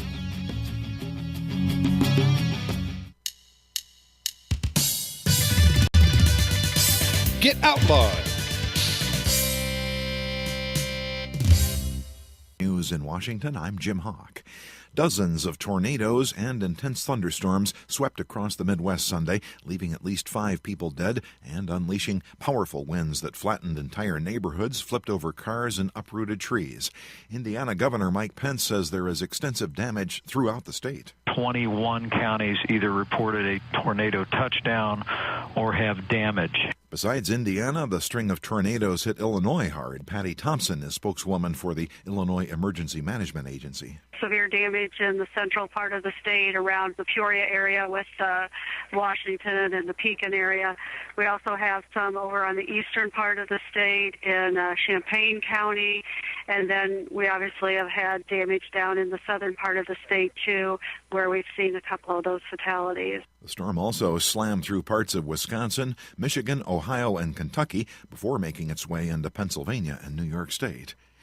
The insurance commissioner for Washington, D.C., William White, says he's been fired. As NPR's Jim Zaroli reports, the ouster came right after White criticized the health insurance fix President Obama announced on Thursday. William White says he was told he was fired by one of Mayor Vincent Gray's top deputies, who said the mayor wanted to go in a different direction. White says there was no mention of the Affordable Care Act, but the timing was hard to ignore. One day earlier, President Obama said he would allow insurance companies and regulators to reinstate individual health care policies that have been canceled because they didn't meet the Act's coverage standards. Commissioner White was one of the first insurance regulators to criticize the president's move, saying it undercut the purpose of the exchanges by creating exceptions that make it harder to operate, and he said that could lead to higher premiums. Jim Zaroli, NPR News. Libyan officials say the deputy chief of intelligence has been kidnapped. NPR's Layla Fadel reports the abduction comes days after bloody clashes in the capital. No one has claimed responsibility for the kidnapping so far, but the head of the Supreme Security Commission in Tripoli, a militia which falls under the Ministry of Interior, said on his Facebook page that Noor was abducted leaving the Tripoli airport with some of his companions. Hashim Bishir said in the post that whoever took Noor is trying to sow strife. Noor's kidnapping comes just 2 days after at least 42 people were killed and more than 450 wounded when militiamen from Misrata opened fire on largely unarmed protesters who were demanding that the militiamen be evicted from the capital. Clashes ensued. Observers say that Libya is in danger of descending into total anarchy. Layla Fadel, NPR News, Cairo. With retail sales figures due out this week, the Dow Jones Industrial Average could top the 16,000 mark in the coming week. It opens Monday at the latest all-time high of 15,961. This is NPR. Russian investigators are trying to find out why a passenger jet on a domestic flight crashed and burst into flames Sunday night while trying to land in the city of Kazan. All 50 people aboard the plane died. An official says the Boeing 737 jetliner was trying to make a second landing attempt at the time of the accident. Syrian troops loyal to President Bashar al-Assad continued to pound rebel positions with airstrikes and artillery near the Lebanese border. From Beirut, Ben Gilbert reports the offensive has driven some 15,000 refugees to seek shelter in Lebanon. Refugees from the Syrian town of Kara are fleeing in buses and cars to the Lebanese border town of Arsal to escape the fighting. Arsal's mayor, Ali al-Hojri, says there's no place for the new refugees to sleep and many are living in their cars. This is the first time we've received this many people at the same time, Hojari said. Sometimes we get 2,000 or 3,000 at a time, but never this many. The town of Kara is located along a vital supply route linking the north and central parts of Syria. The rebels control large swaths of the mountainous area, which runs along the Lebanese border. A state newspaper said the Syrian army had surrounded what it calls terrorists in Kara, warning that this may be the beginning of a long-expected offensive to retake the area. For NPR News, I'm Ben Gilbert in Beirut. At the movies, Thor: The Dark World was the top film for the second weekend in a row. The Best Man Holiday opened in second place. The space adventure Gravity reached another milestone, topping the 500 million mark. Another probable blockbuster opens on Friday, Hunger Games: Catching Fire. I'm Jim Hawk, NPR News in Washington. Support for NPR comes from the... Heather Madden, former machinist, wins success as a skilled professional rock star. No more working dusty old machine shops for me. Being the boss of my own professional rock band has improved my life in every way, and I owe it all to the cool gear at Kitsap Music. What do you want? Substantial spare time? Groupies? Leather pants?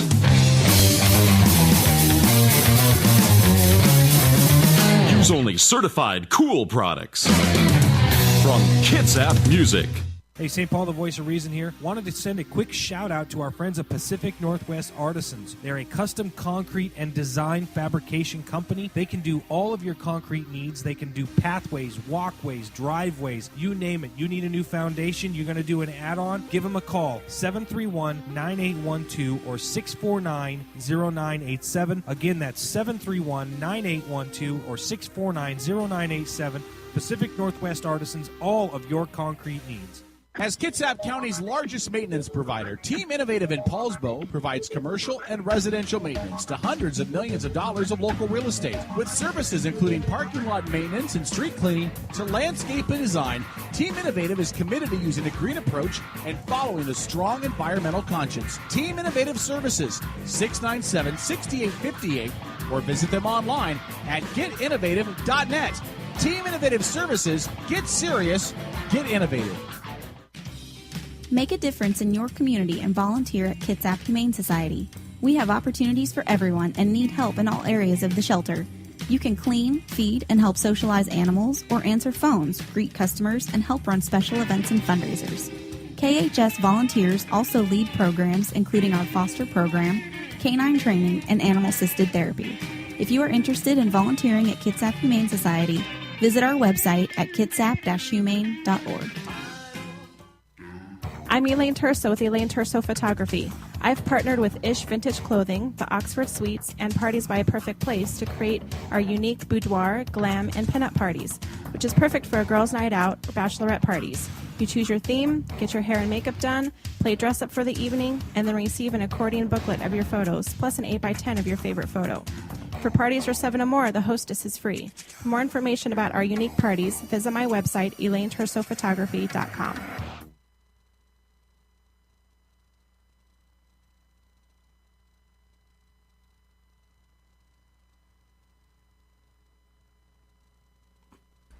Hey, don't blame me. There's no bump, dude. That's what I'm saying. Don't blame me. I don't hear anything. Brother. It's clearly here. It says track 14. Can you play a different bump? Man. Just go ahead and play a different bump. All right, I'm gonna pull another one. That's just what started playing. So okay. Like 30 seconds of nothing. Okay.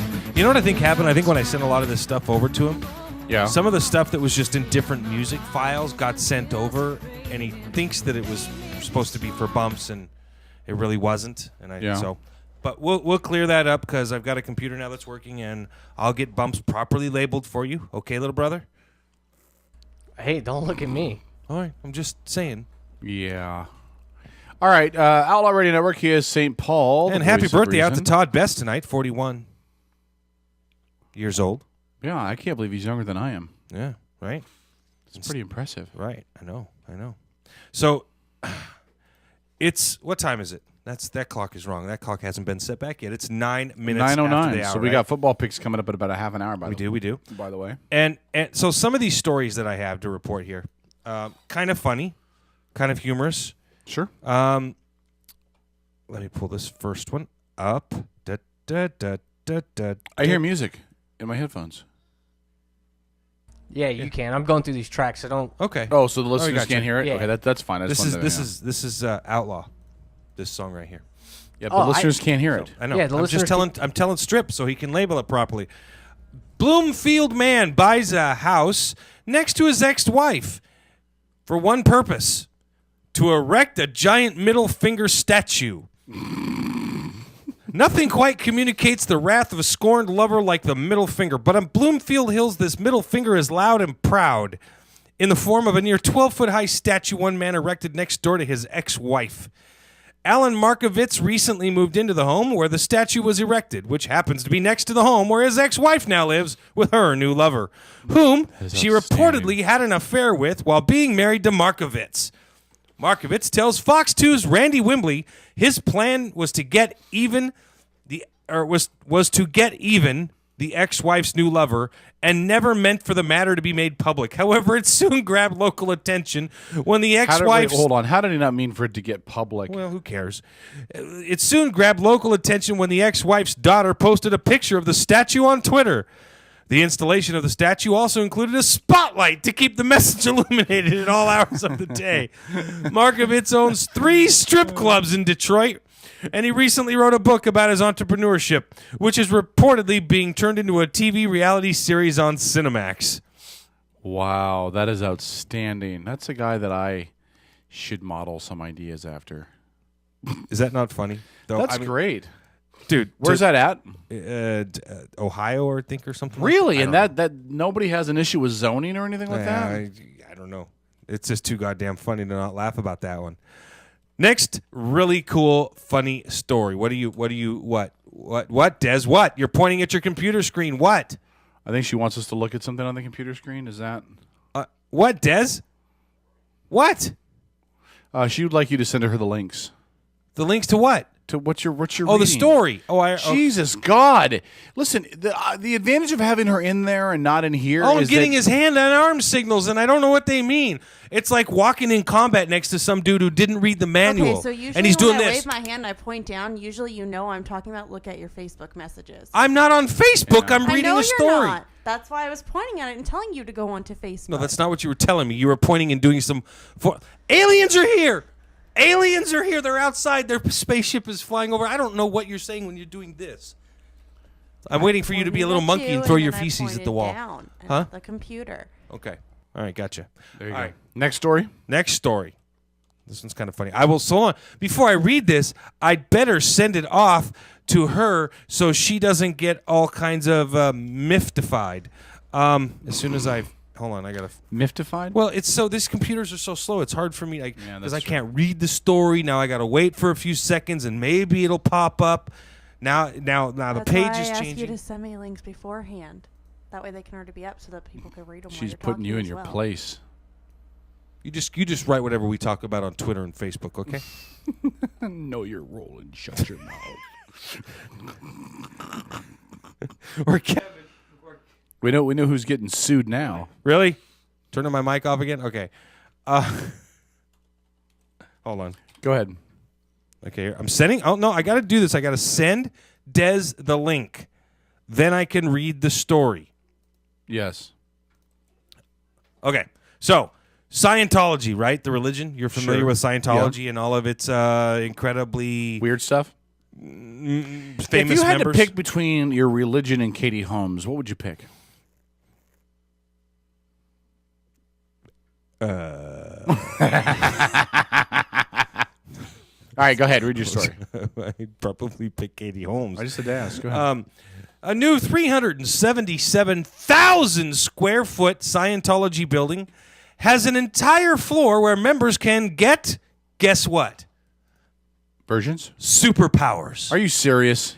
The flag building is the tallest build in Clearwater, Florida, and the home to Scientology's Superpower program.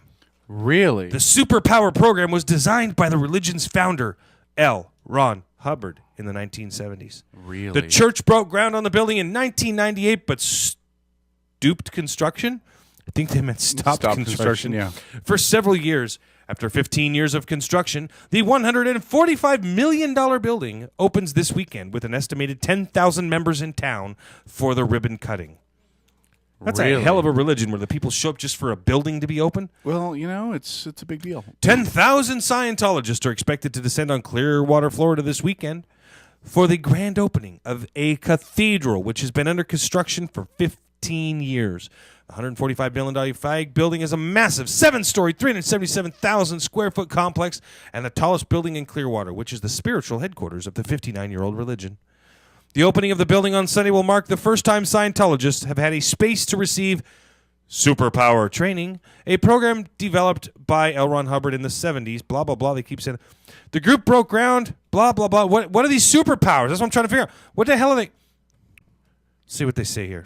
The superpower course promises to boost a person's perceptions or senses through a series of mental and physical tasks. Scientologists believe that in addition to the 5 senses of hearing, sight, touch, taste, and smell, we have, guess how many additional abilities? 3. No. To quote President Barack Hussein Obama, 57. Are you serious? Yeah, 57 additional abilities known as perceptics.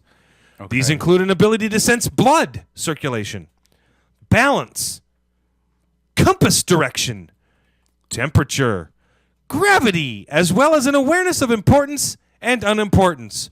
Now, I think they're completely right on those. Really? Yes. Can we think about these for just a second? Sense your blood. Put your hands up like this. Do like this. Sense your blood circulating. Can you feel it?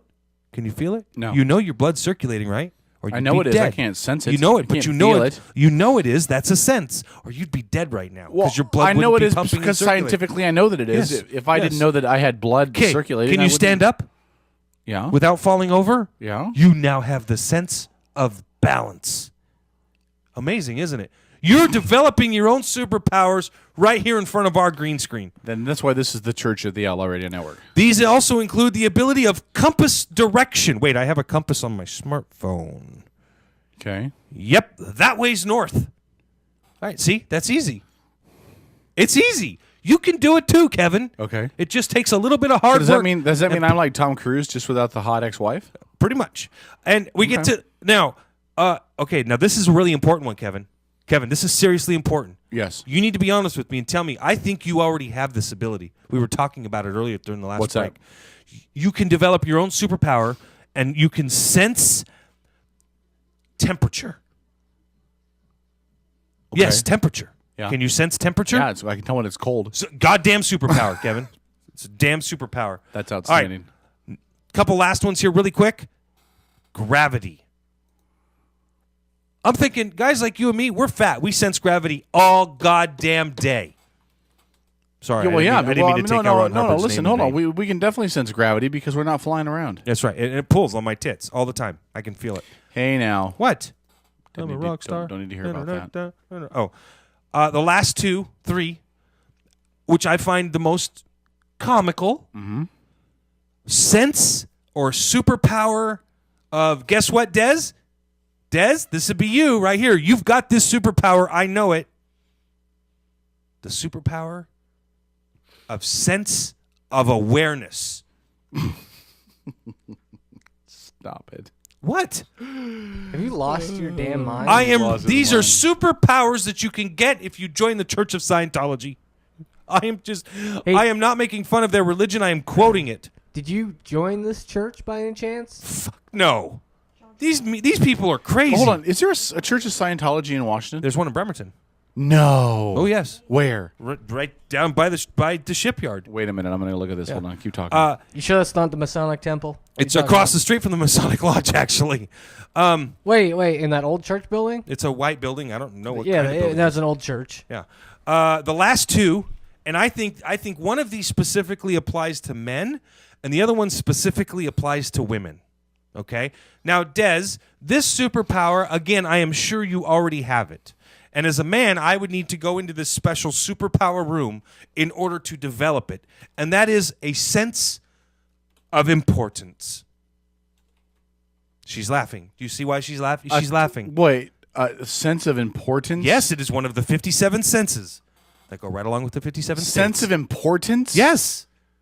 You can't make this up. No. Okay? That one, I think, is already directly applicable. I think all women already possess it. Men have to go into the room and learn According it. to Google, there's not one in Bremerton. There is one in Bremerton. I've seen it. I've been there. The signs outside. There's sorts of Scientology. Let's go. It's a little hard to. Now, the next one. Ready for this next one? This is the one that I think directly applies to men. And women have to go into the special superpower room in order for them to develop this superpower, Kevin. Yeah. Now, women had the sense of importance, Kevin. Can you imagine what the male superpower is? No. The sense of unimportance. Okay. You can't make this up, folks. Oh, that's outstanding. You can't make this up. The sense of unimportance? Mm-hmm. All right. Yep. A super fantastic but confidential series of rundowns that can be done on anyone, whether Dianetic, clear, or not, that puts the person into fantastic shape, unleashing the super power of a Thetan. The Tan. Thetan. Whatever. I don't care. You must seriously have some level of an emotional imbalance in your brain to believe this bullshit. I really want to know if there's one in Bremerton. I don't see There's one in Bremerton. Then let's go. No way. Let's just go for a day. Let's see what they do at that church. You go. I'll stand I'm just watch saying, outside. let's go And on if you tour. don't come back out in an hour, Let's I'll call go on the cops. tour. Let's hit that. We'll hit the find a pagan church.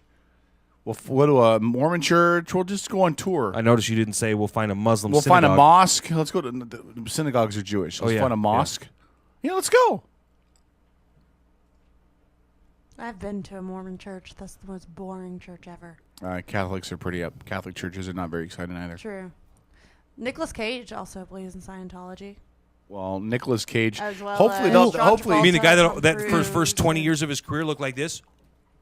Yeah, I'm just listing off people listen. that. Hopefully, they have a room in this new place where they can teach him how to act. Hold on. Who else is Scientology peeps? Let's see if I can find a list. Who cares? Really?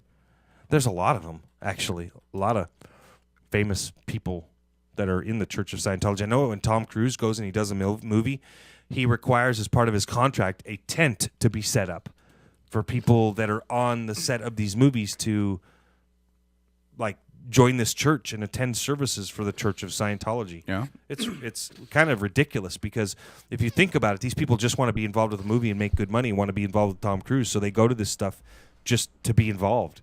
Well, and think about it. The people don't know what they're getting themselves into. They just see somebody famous and they're like, "Oh, I want to be part of it." You know? Right. What's that, Desi? I said I have some of the people pulled up. Do you? Yeah, go What do you ahead. got? Tom Cruise, John Travolta, Juliette Lewis, Isaac Hayes, Kirstie Alley, Catherine Bell, Nancy Cartwright. Wait, Catherine Bell? Yes. Wow. Okay.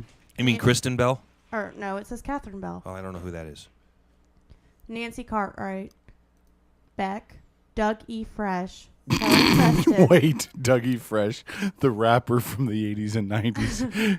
Okay, go ahead. All right, Kelly Preston, Elizabeth Moss, Erica Christensen, Jason Lee, Edgar Winter, Giovanni Ribisi? Ribisi, okay. Who is that? That's the guy that played in Avatar as the boss, manager boss on the planet. Oh, okay.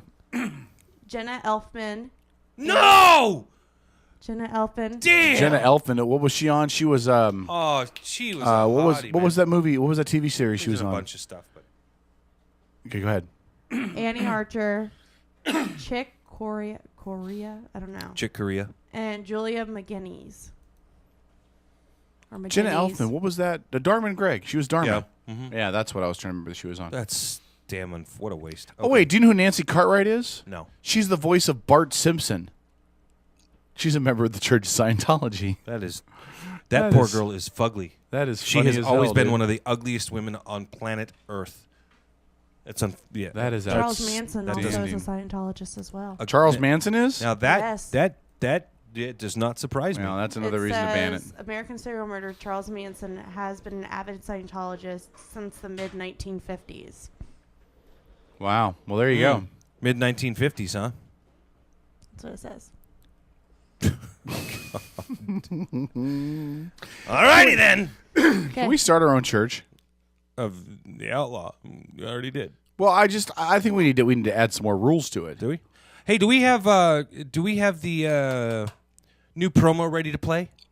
Strip, are you ready to play that promo from our friends at SCW? Just a second? Okay. You let us know when you're ready to play that, bro, and we'll get to it and play it, because I thought it was creatively done. Of course, St. Paul is a pro at putting this kind of stuff together. I would have done a much better job. Of course you would have. Here we go.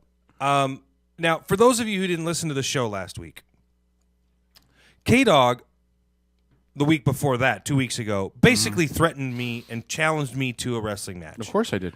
And I have to be very clear. I do not believe in raising my hand in anger. I will never take up arms against my country. I will, however, fight for the values that made my country great every day of the week and twice on Sundays.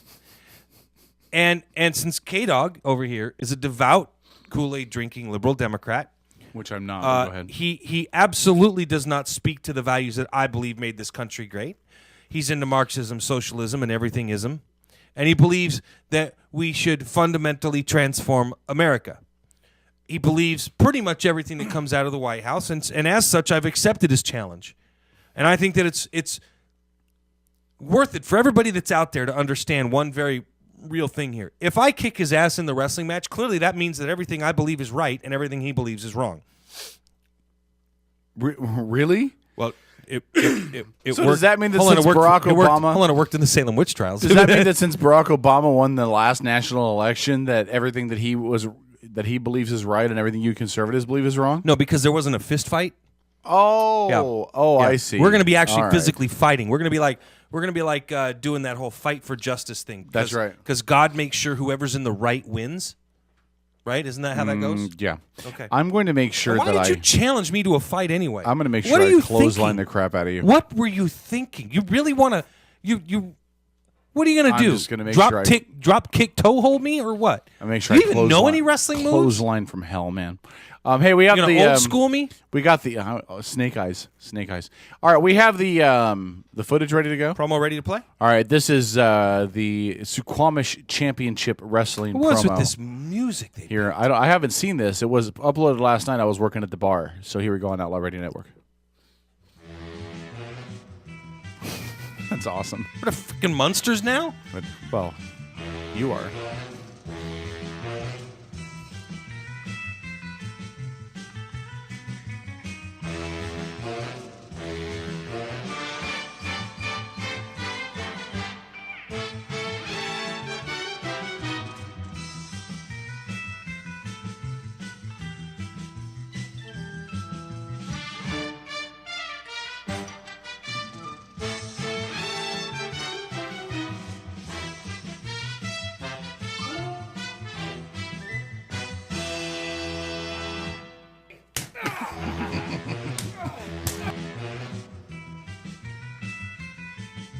Great picture, Dennis.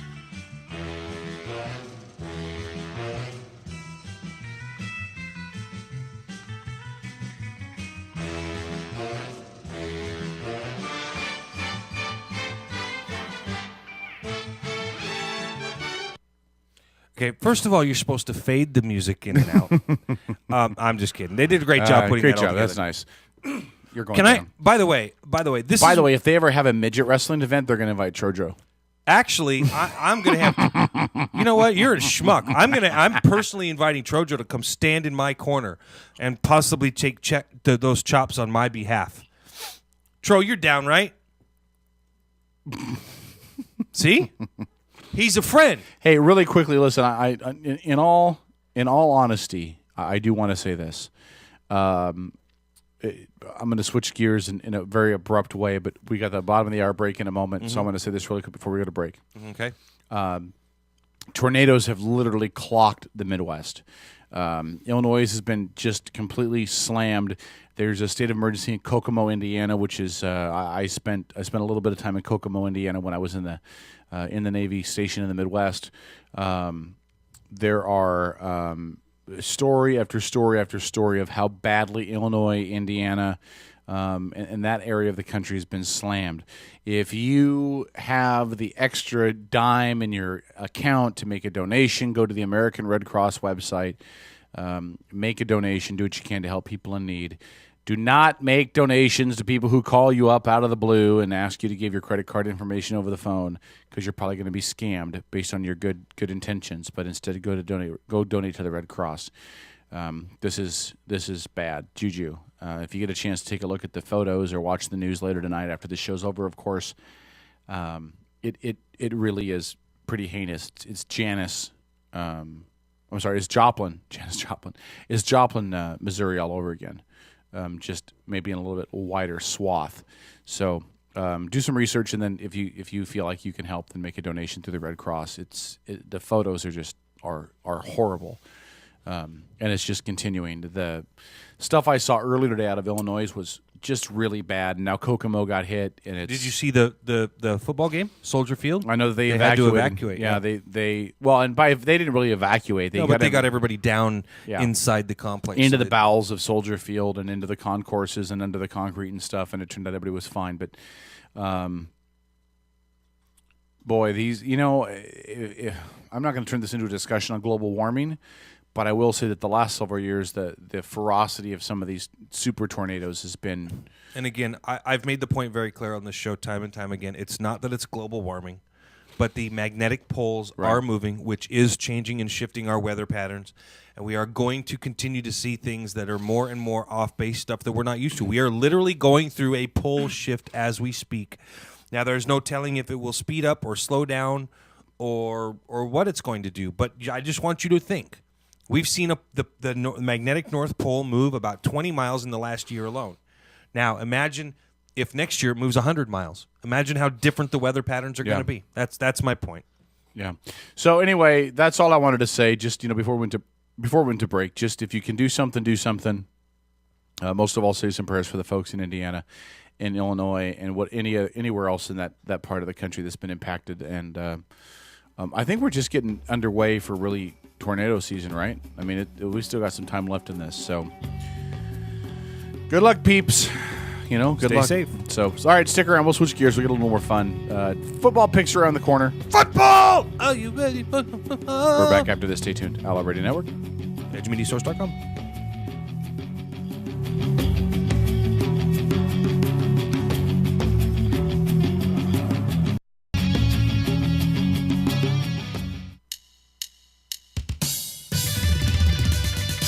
Get outlawed.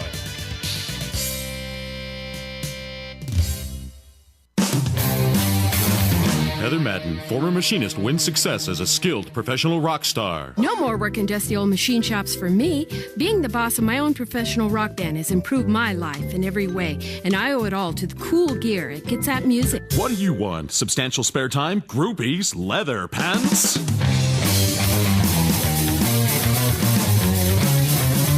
Use only certified cool products from Kitsap Music. As Kitsap County's largest maintenance provider, Team Innovative in Paulsbo provides commercial and residential maintenance to hundreds of millions of dollars of local real estate. With services including parking lot maintenance and street cleaning to landscape and design, Team Innovative is committed to using a green approach and following a strong environmental conscience. Team Innovative Services, 697-6858, or visit them online at getinnovative.net. Team Innovative Services, get serious, get innovative. Make a difference in your community and volunteer at Kitsap Humane Society. We have opportunities for everyone and need help in all areas of the shelter. You can clean, feed, and help socialize animals, or answer phones, greet customers, and help run special events and fundraisers. KHS volunteers also lead programs including our foster program, canine training, and animal-assisted therapy. If you are interested in volunteering at Kitsap Humane Society, visit our website at kitsap-humane.org.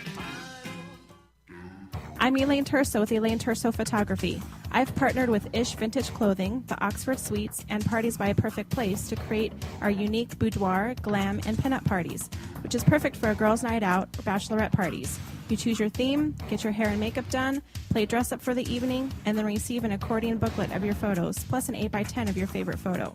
For parties or 7 or more, the hostess is free. For more information about our unique parties, visit my website, ElaineTersophotography.com. As Kitsap County's largest maintenance provider, Team Innovative in Paulsbo provides commercial and residential maintenance to hundreds of millions of dollars of local real estate. With services including parking lot maintenance and street cleaning to landscape and design, Team Innovative is committed to using a green approach and following a strong environmental conscience. Team Innovative Services, 697-6858, or visit them online at getinnovative.net. Team Innovative Services, get serious, get innovative. Every time our country stands in the path of danger, an instinct seems to summon her finest first. You're listening to the Outlaw Radio Network. OutlawRadioNetwork.com. It's always the patriots who first hear the call. For everyone within the sound of my voice, from my cold, dead hand. Love that intro. Good song. The Charlton Heston thing, it always turns out really well. The song rocks. It really gets you pumped, right? Figured you'd like that. It's mine. I made it. Of course I like it. I don't make ones that I don't like. Yes, you do. No, I don't. Yes, you do. It's not like the Trojo promo. Danger Zone wants to know, does Paul ever stop to think before he talks? Yeah. I mean, listen, I get that you disagree with me, but I'm just telling you what Danger Zone said. Does Paul ever stop to think before he talks? I mean, what kind of? I mean, again, that's a stab kind of question. Do I ever? I don't know. I mean, what is it that you think, Danger Zone, that I wasn't thinking about before I said it? I don't know. Yeah, when you leave comments in the chat room, you do need to be a little more clear on what you're referring to because there is a lag and a delay. Well, because otherwise it just sounds like you're trying to take a stab at me. And I'm not supposed to be monitoring the chat room. We have an intern for that, but she's not monitoring the chat room. No, you're both actually supposed to monitor the chat room. No, the intern's monitoring the chat room, and then she was going to notify us of what the comments were in the chat room because we can't do both. No, y'all just need to have it Hey, you're the board op. Shut up. Know your role. And we have a process worked out here with the intern. Ask the intern her job duties. It's not for you. Yeah, you have enough to do. She's over here typing away. What is she typing away? I don't see her typing anything over there. She's chatting with somebody then. No, Probably. she's What's not. his name? Des? Hey, who are you talking to? Go look at our Facebook page. I will. And quit your bitching. All right. Do you have football music ready, Paul? I will get it ready. Go ahead and get the football music ready. We're going to get into our NFL picks here in just a couple of moments. Brought to you by Megamouth Mindy Byers. When it comes to fumbling balls, Megamouth Mindy Byers. Almighty. All right. So I don't care who you are. That's funny right there. When we wrapped up last week, Paul and I were tied, by the way, if you remember correctly. And it was because Tampa Bay won in the Monday night game, thanks to yours truly. He was the only one to pick that.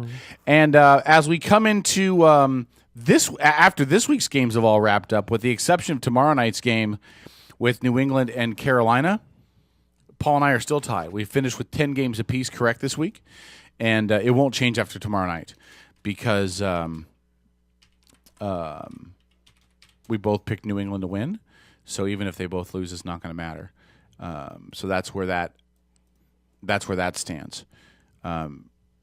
Des, do you have both of us had 10? Is that what you came up with as well because Denver won? Yeah. Okay. All right. Just making sure we're double checking. Okay, Caleb, go ahead and make my computer hot, and I'll turn on some good music. I'm going a little different tonight. Normally we play NFL theme songs. Yeah. But because the new Xbox One is coming out, which I got prepaid and I'm getting on Friday, I am playing bitches. These are the best of Madden NFL, the Madden songs. All right. Here we go. Let's get into week number 12. By the way, here are the standings as we wrap this up through standings right now. Through 11 weeks. You did really well this week, brother. Through 11 weeks, here are where things stand.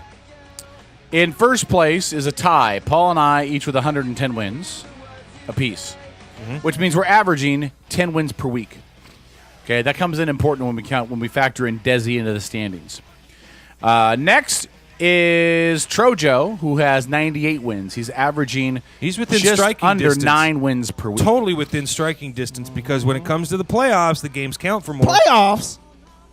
And Desi is in there with 37 wins. She's only picked for 4 weeks. She's averaging just over 9 wins per week. So because Desi joined this later on, first place is Paul and K-Dog with a tie. Desi's in second place. Trojo is in last, which you should be used to. because that's kind of where the Cowboys are going to finish when this whole thing is over. No. By the way, are you nervous before we get into picks about the Eagles? Because they really are. They're playing really well. They're playing well. This is the way it always goes in the NFC East. Just one can only hope that the Cowboys play the way everybody have seen them play, and everybody know they can play to at least make it interesting. Yeah. I mean, that's all I want. I just want to see them compete. I don't want to see them fall on their freaking face like they do every year. And I love my Dallas Cowboys. I love them. But, I mean, they do this every year. Yeah. They'll have that one game where it's like, okay, we're done trying now. And I think that was that New Orleans game. Yeah. Where I don't know what team that was. No offense, no defense. Sorry. Anyway. Well, here's what we got. Philadelphia's. I'm going to really quickly give the standings just to let people know where things stand.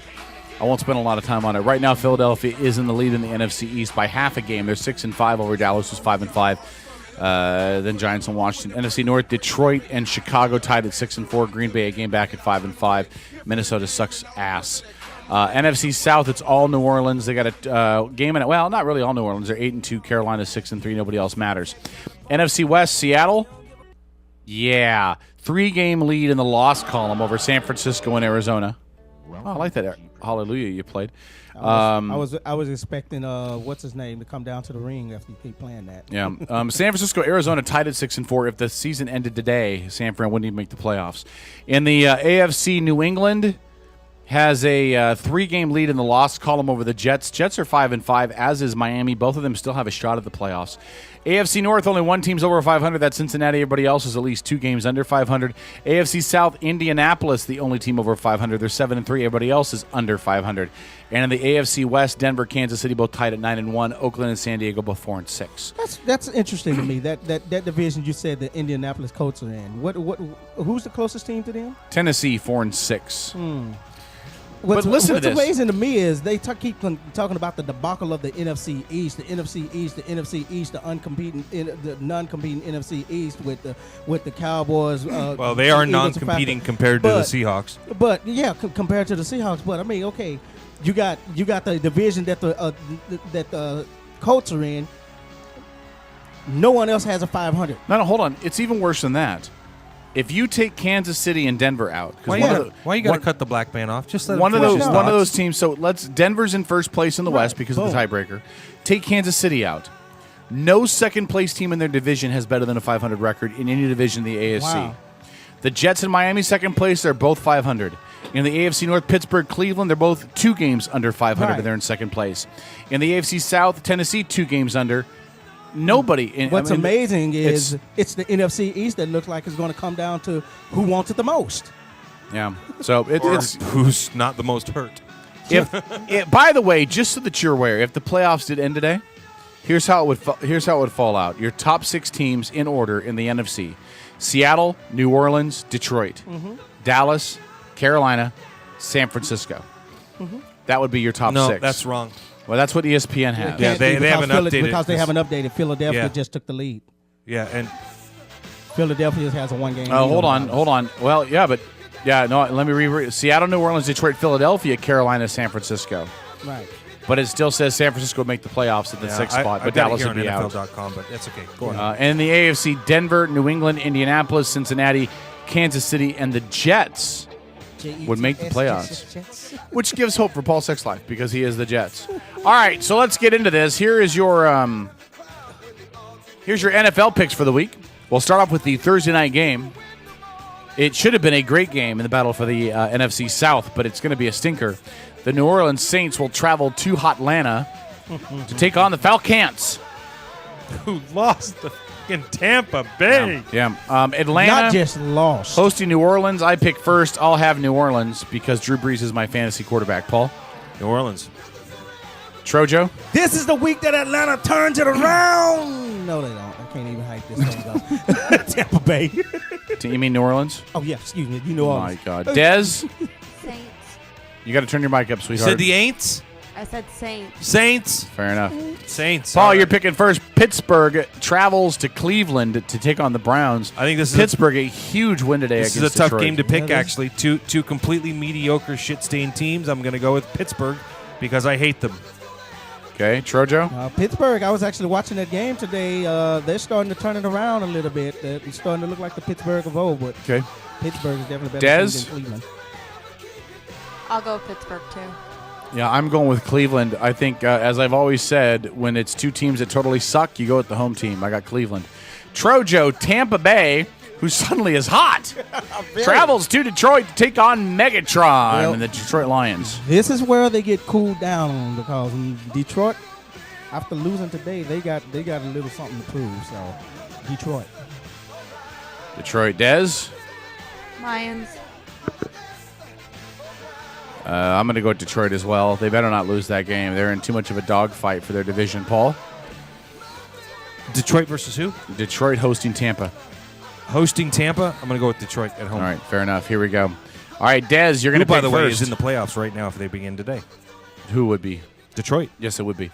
Dez, Minnesota. They'd be playing San Francisco. Travels to in the first Green round. Bay to take on the Packers. I stress that we still believe that Aaron Rodgers will still be out. Yes, he will. Green Bay couldn't pass gas in an elevator. Dez?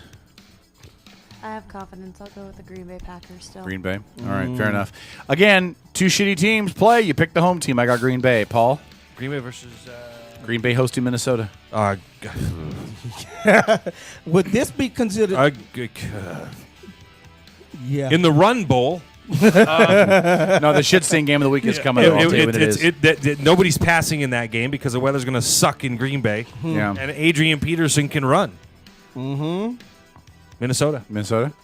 Giorgio? I'm going to have to go with Minnesota on this one, too. If Green Bay had a quarterback. They don't even have anybody that can literally pass the ball. Like, nobody on their team can throw it. Matt Flynn.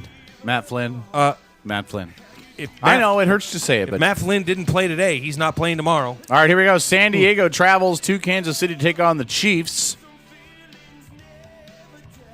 The question is, does Kansas City lose their second game in a row? I think San Diego is a very comparable team to the Patriots. They're at Kansas City. To the Broncos. City. Yeah, because I think that Jay Cutler can do. Jay Cutler, good God, Wow. Phillip Rivers can do a lot of the same things offensively that Peyton Manning can do. Not as well and not as much of it, but he's not as big, not as strong, not as fast, doesn't have the arm or the decision-making ability. I'm going to go Damn with it, San he's Diego. a lot like Peyton Manning. I'm going to go with San Diego. Listen, I think Casey's been a sham this entire year. They've played well, they've won games, but they haven't had a very tough schedule. I'm going to go with San Diego on the upset. Paul? I totally understand that, but I think Kansas City still has belief that they are in this to win this, and they're going to be back at home looking to avenge themselves because they know the next week they're going to lose to Denver again. Yeah. So, no, I'm going to go Kansas City. All right. Giorgio? Yeah, I'm going to go with Kansas City. And I got to tell you, I know y'all were here at the show, and I had an opportunity to watch that game a little bit, and I know y'all was probably updating a little bit here, but Kansas City was in it for a minute against Denver. Yeah. So was Kevin with the last prostitute that he rented. Ooh. In it for a minute. Ha ha! Yeah, the difference in it for a second, then out for a second, then in for a second, then out for a second. Des? Hey, that sounds like a Kansas Polish City. sex manual. In, out, repeat if necessary. Okay, she picks Kansas City. Paul? Kevin. Chicago. Traveling to St. Louis. At to take St. on Louis. the Rams. Now listen, St. Louis. Wow. I'm St. going to take Louis. St. Louis. You're picking St. Louis? I am. All right, Giorgio? I don't know. In fact, I predict, this as is- strange as this sounds, I predict that the St. Louis Rams may be the first team to hand Seattle a loss This could be at home an interesting game. in the Russell Wilson era. This could be an interesting Really? game. St. Louis Makes is you at think home, that. right? I think you're St. high. Louis is playing who again? Next Chicago year. in St. Louis. I'm saying this will In happen St. next Louis. year. Next year? I'm going to go with Chicago, but I'm on the fence. I reserve the right to change my pick later on after I sit and think Do it in the about room. Yeah. Des? I'll go with the Bears. The Bears. And I'm going with the Bears as well. I don't have any faith in St. Louis at all. Trojo, Carolina traveling to Miami to take on the Dolphins. I think Miami is done. I don't. They even did have- win today against San Diego, Right. but Yeah, that was. I gotta tell you. you know what? Never mind. I'm changing my pick. I'm going back to Kansas City against San Diego. I forgot that San Diego lost to Miami. I got Kansas City. Why? there. I was going to double down on. Too bad. Thanks Change a my lot, mind. asshole. Trojo, Carolina at Miami. You know what? He wants to keep pace with us. That's Hey, what he does. At this point in junction, after watching Miami today, I don't even have to say I'm going with the black quarterback. I'm just going with Carolina. Period. Fair enough. Dez. Carolina. Carolina. I like that mustard sauce in Carolina. All right, I'm going That's with good shit. I'm going with Carolina as well. They're a pretty good team. Yeah. It makes that Seahawks victory in Week 1 look even more impressive. Paul. Actually, you're 100% correct on that. Carolina. Dez. The Jets. Jets. Jets. Travel to Baltimore. Take on the Ravens. By the way, which Harbaugh brother is having a worse follow-up to the Super Bowl year? Their dad.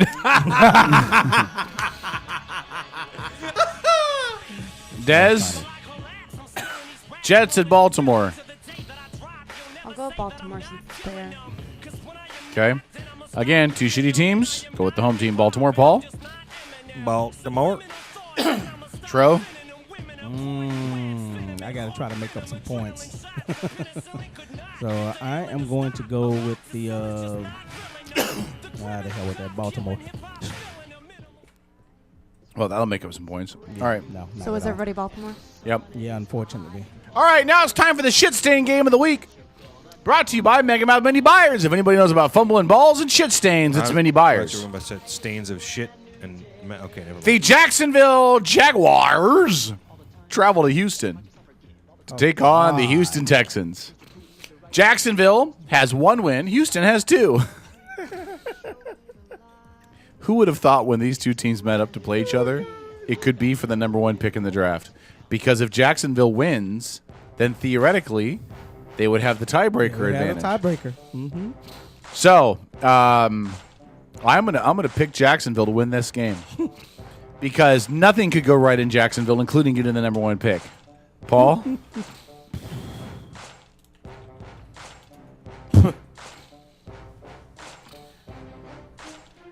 We're running out of time. Here. Jacksonville, Houston. It'll be a tie. Kidding. Houston. You can call a tie. Houston. Yep. Trojo. I'm just gonna go ahead and go with the home team. They both shitty and crappy looking, but yep. Houston. All right. Dez. Texans. Wow, the only person taken. Makes me feel stupid. All right, Paul, this might be a shit stain game of the week. The Tennessee Titans traveling to Oakland to take on the Raiders. There is a chance Darren McFadden may be back in uniform for Oakland.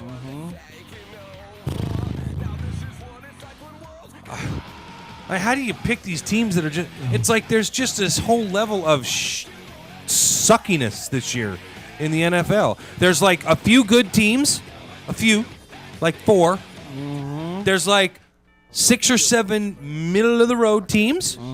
And there's a whole B level. Like these are C. There's like no B teams. There's A teams. There's no B teams. There's about 10 C grade teams, and then the rest of them are fucking D's and F's. Yeah, there really is. I don't know. I don't know. It's parity, man. It's that whole parity the NFL wanted. The problem was that a couple of teams were able to just stock up talent. Denver, Seattle. Well, now it's like New baseball. Orleans. You're going to win half. You're going to lose half. It's what you do with the other one's in the middle of the count. Yeah. And then there's Dallas, who everybody know they're gonna finish at 8-8 no matter what. They're a B team. Maybe. They're 8-8. They're not even going to go to the playoffs. They're gonna. Okay. Playoffs? They're not even going to go to the playoffs. That means they are what we thought they were. I think they win the play. I think they make it to the playoffs this year because even though Philadelphia just started to warm up, and that's something we'll talk about a little later. Let's finish our picks. You better if they don't go to the playoffs. They get a better Paul, draft pick. Tennessee at Oakland. Oakland. Tro. See, the fact that they playing in Oakland, I just want to go ahead and go with Oakland. Dez? No other reason. Oakland. I'll go with Tennessee. I think that these are not 2 horrible teams. Tennessee's looked good this year. I think Tennessee beats them. Trojo, Indianapolis at Arizona. Let me just say, Indianapolis the last 2 weeks has not looked good. They had to scramble at the end of that last game to beat Arizona Tennessee. do today? And then the week before, they lost to St. Louis. I don't know how to take them. They're traveling to Arizona to take on the Cards. And what did Arizona do in the game today? Arizona. They're traveling to Arizona to take on the Cards. So I don't think Arizona played is traveling today. to Arizona to had the take week on off. Cards. No, Arizona No, they played didn't. Jacksonville They played. and beat them handily. Yes. They did. So this is, you say Indianapolis? Carson Palmer threw for Yeah, over 400 yards Yeah, today. that's an easy pick, man. Who do you got? Indy. You got Indy? Indy. Dez? No way I go against Luck. Colts. I'm going with Indy as well. Paul? I'm going to be the odd man out and take the Cardinals. All right, fair enough. All righty then. All right, Dez, you pick first. The Dallas Cowboys travel into the Giants. We'd love to hear what you think about the. Yeah, we'd love to hear what you think about it, Dez. Huh? I'll go with the Giants. The Giants. Wow. All right, I'm gonna go. God, this is interesting. The Giants have won the last 2 of their last 3, I believe. They're in New York, where Dallas does not play well. God, I'm tempted to take the Giants. Sorry. How is Joe. your secondary, Trojo? How is Dallas' secondary? Dude, they're giving up 600, 500 yards per game. How do you think the secondary is? Really? I'm going with the Giants. They're averaging giving up 500 yards a I thought game. the problem was Tony Romo. All right. That's what everybody thinks. Paul? No, it's not Tony Romo. Well, I think Tony Romo sucks, so I'm going to take the Giants. All right. But apparently it's not Tony Romo, it's their secondary. Trojo? Wait. Kiddo, who'd you get? Huh? All 3 of us, me, you, and Paul, Dez, have all picked the Giants. Trojo hasn't picked yet. Okay, Oh, I didn't like hear you don't say know what who yours I'm going to was. pick in this game. You got the battle Giants? for first place. Dallas coming off their bye week. Everybody's This is not a battle for first It'll be a place. battle for first place. Oh, because Philly's off. and they would Philly's tie off. Dallas had their bye week this week. They are coming back. They're hot. They've got people jobs to save. Dallas is going to hand New York their ass in New York. All right.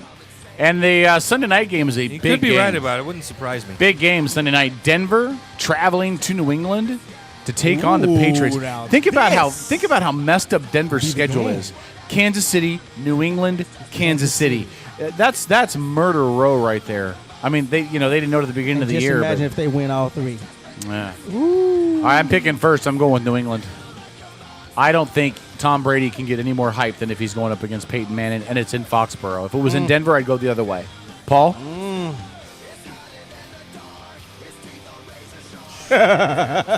Yeah. I want to pick Denver just to go against you, but I need Denver to lose. Denver has a better defense. Patriots have a real holy defense. I'm gonna go with Peyton Manning. True. Can I just take the quarterback? Oh, yeah. You're absolutely right on that one. Denver, Peyton Manning is going to eat that secondary up for the Patriots. Denver has a You got Denver? They have a I'm serviceable taking defense. Denver. Dez? Absolutely. Patriots. Ooh, we See, got a my split girlfriend decision. knows what to pick. We got a split decision. All right. Monday night, Paul. San Francisco traveling to Washington to take on the Redskins. This is another one of those games I just don't know. I do. And I could give you a few pointers. Because the nice thing about having Red Zone at home is I get to pretty much catch all of the games and watch everything, what's going on. Washington sucks. I'm not going to trust your opinion on the Redskins, Cowboy fan. This is not going to happen. Paul? Okay. I'll trust him. San Francisco. Yeah, I'm not afraid to put my trust in a black man. Black It's not man's about that. president now. He's a Cowboy fan. Well, I am a Cowboy fan, but remember, impartial also about a Cowboy, the Redskins. I'm also a Cowboy fan who picked Washington to win this past week, and they lost Charjo? handedly. Who you picking? San Francisco. San Francisco Dez? win that one. 49ers. I'm picking San Francisco as well. I wouldn't be surprised if Washington won. Hell, you playing? Well, man? listen, I wouldn't be surprised if San Francisco lost because they don't have an identity. Colin Kaepernick looked shaky at best. That team just isn't playing well. And if this was a Sunday game, a Sunday morning game in Washington, I would pick the Redskins. If it was a 10 a.m. start in Washington, I'd pick the Redskins. Oh, you best bet believe that the decision to trade Alex Smith is something that they are really like. Did we do the right thing? Well, Alex Smith didn't look good for Kansas City today either. He was passes were inaccurate. Listen, Colin Kaepernoodle Colin Kaepernick is not Russell Wilson. Quit pretending he is San Fran. I know you want him to be, but he's not. And I'm just going to call him Colin Kaepernick from now on.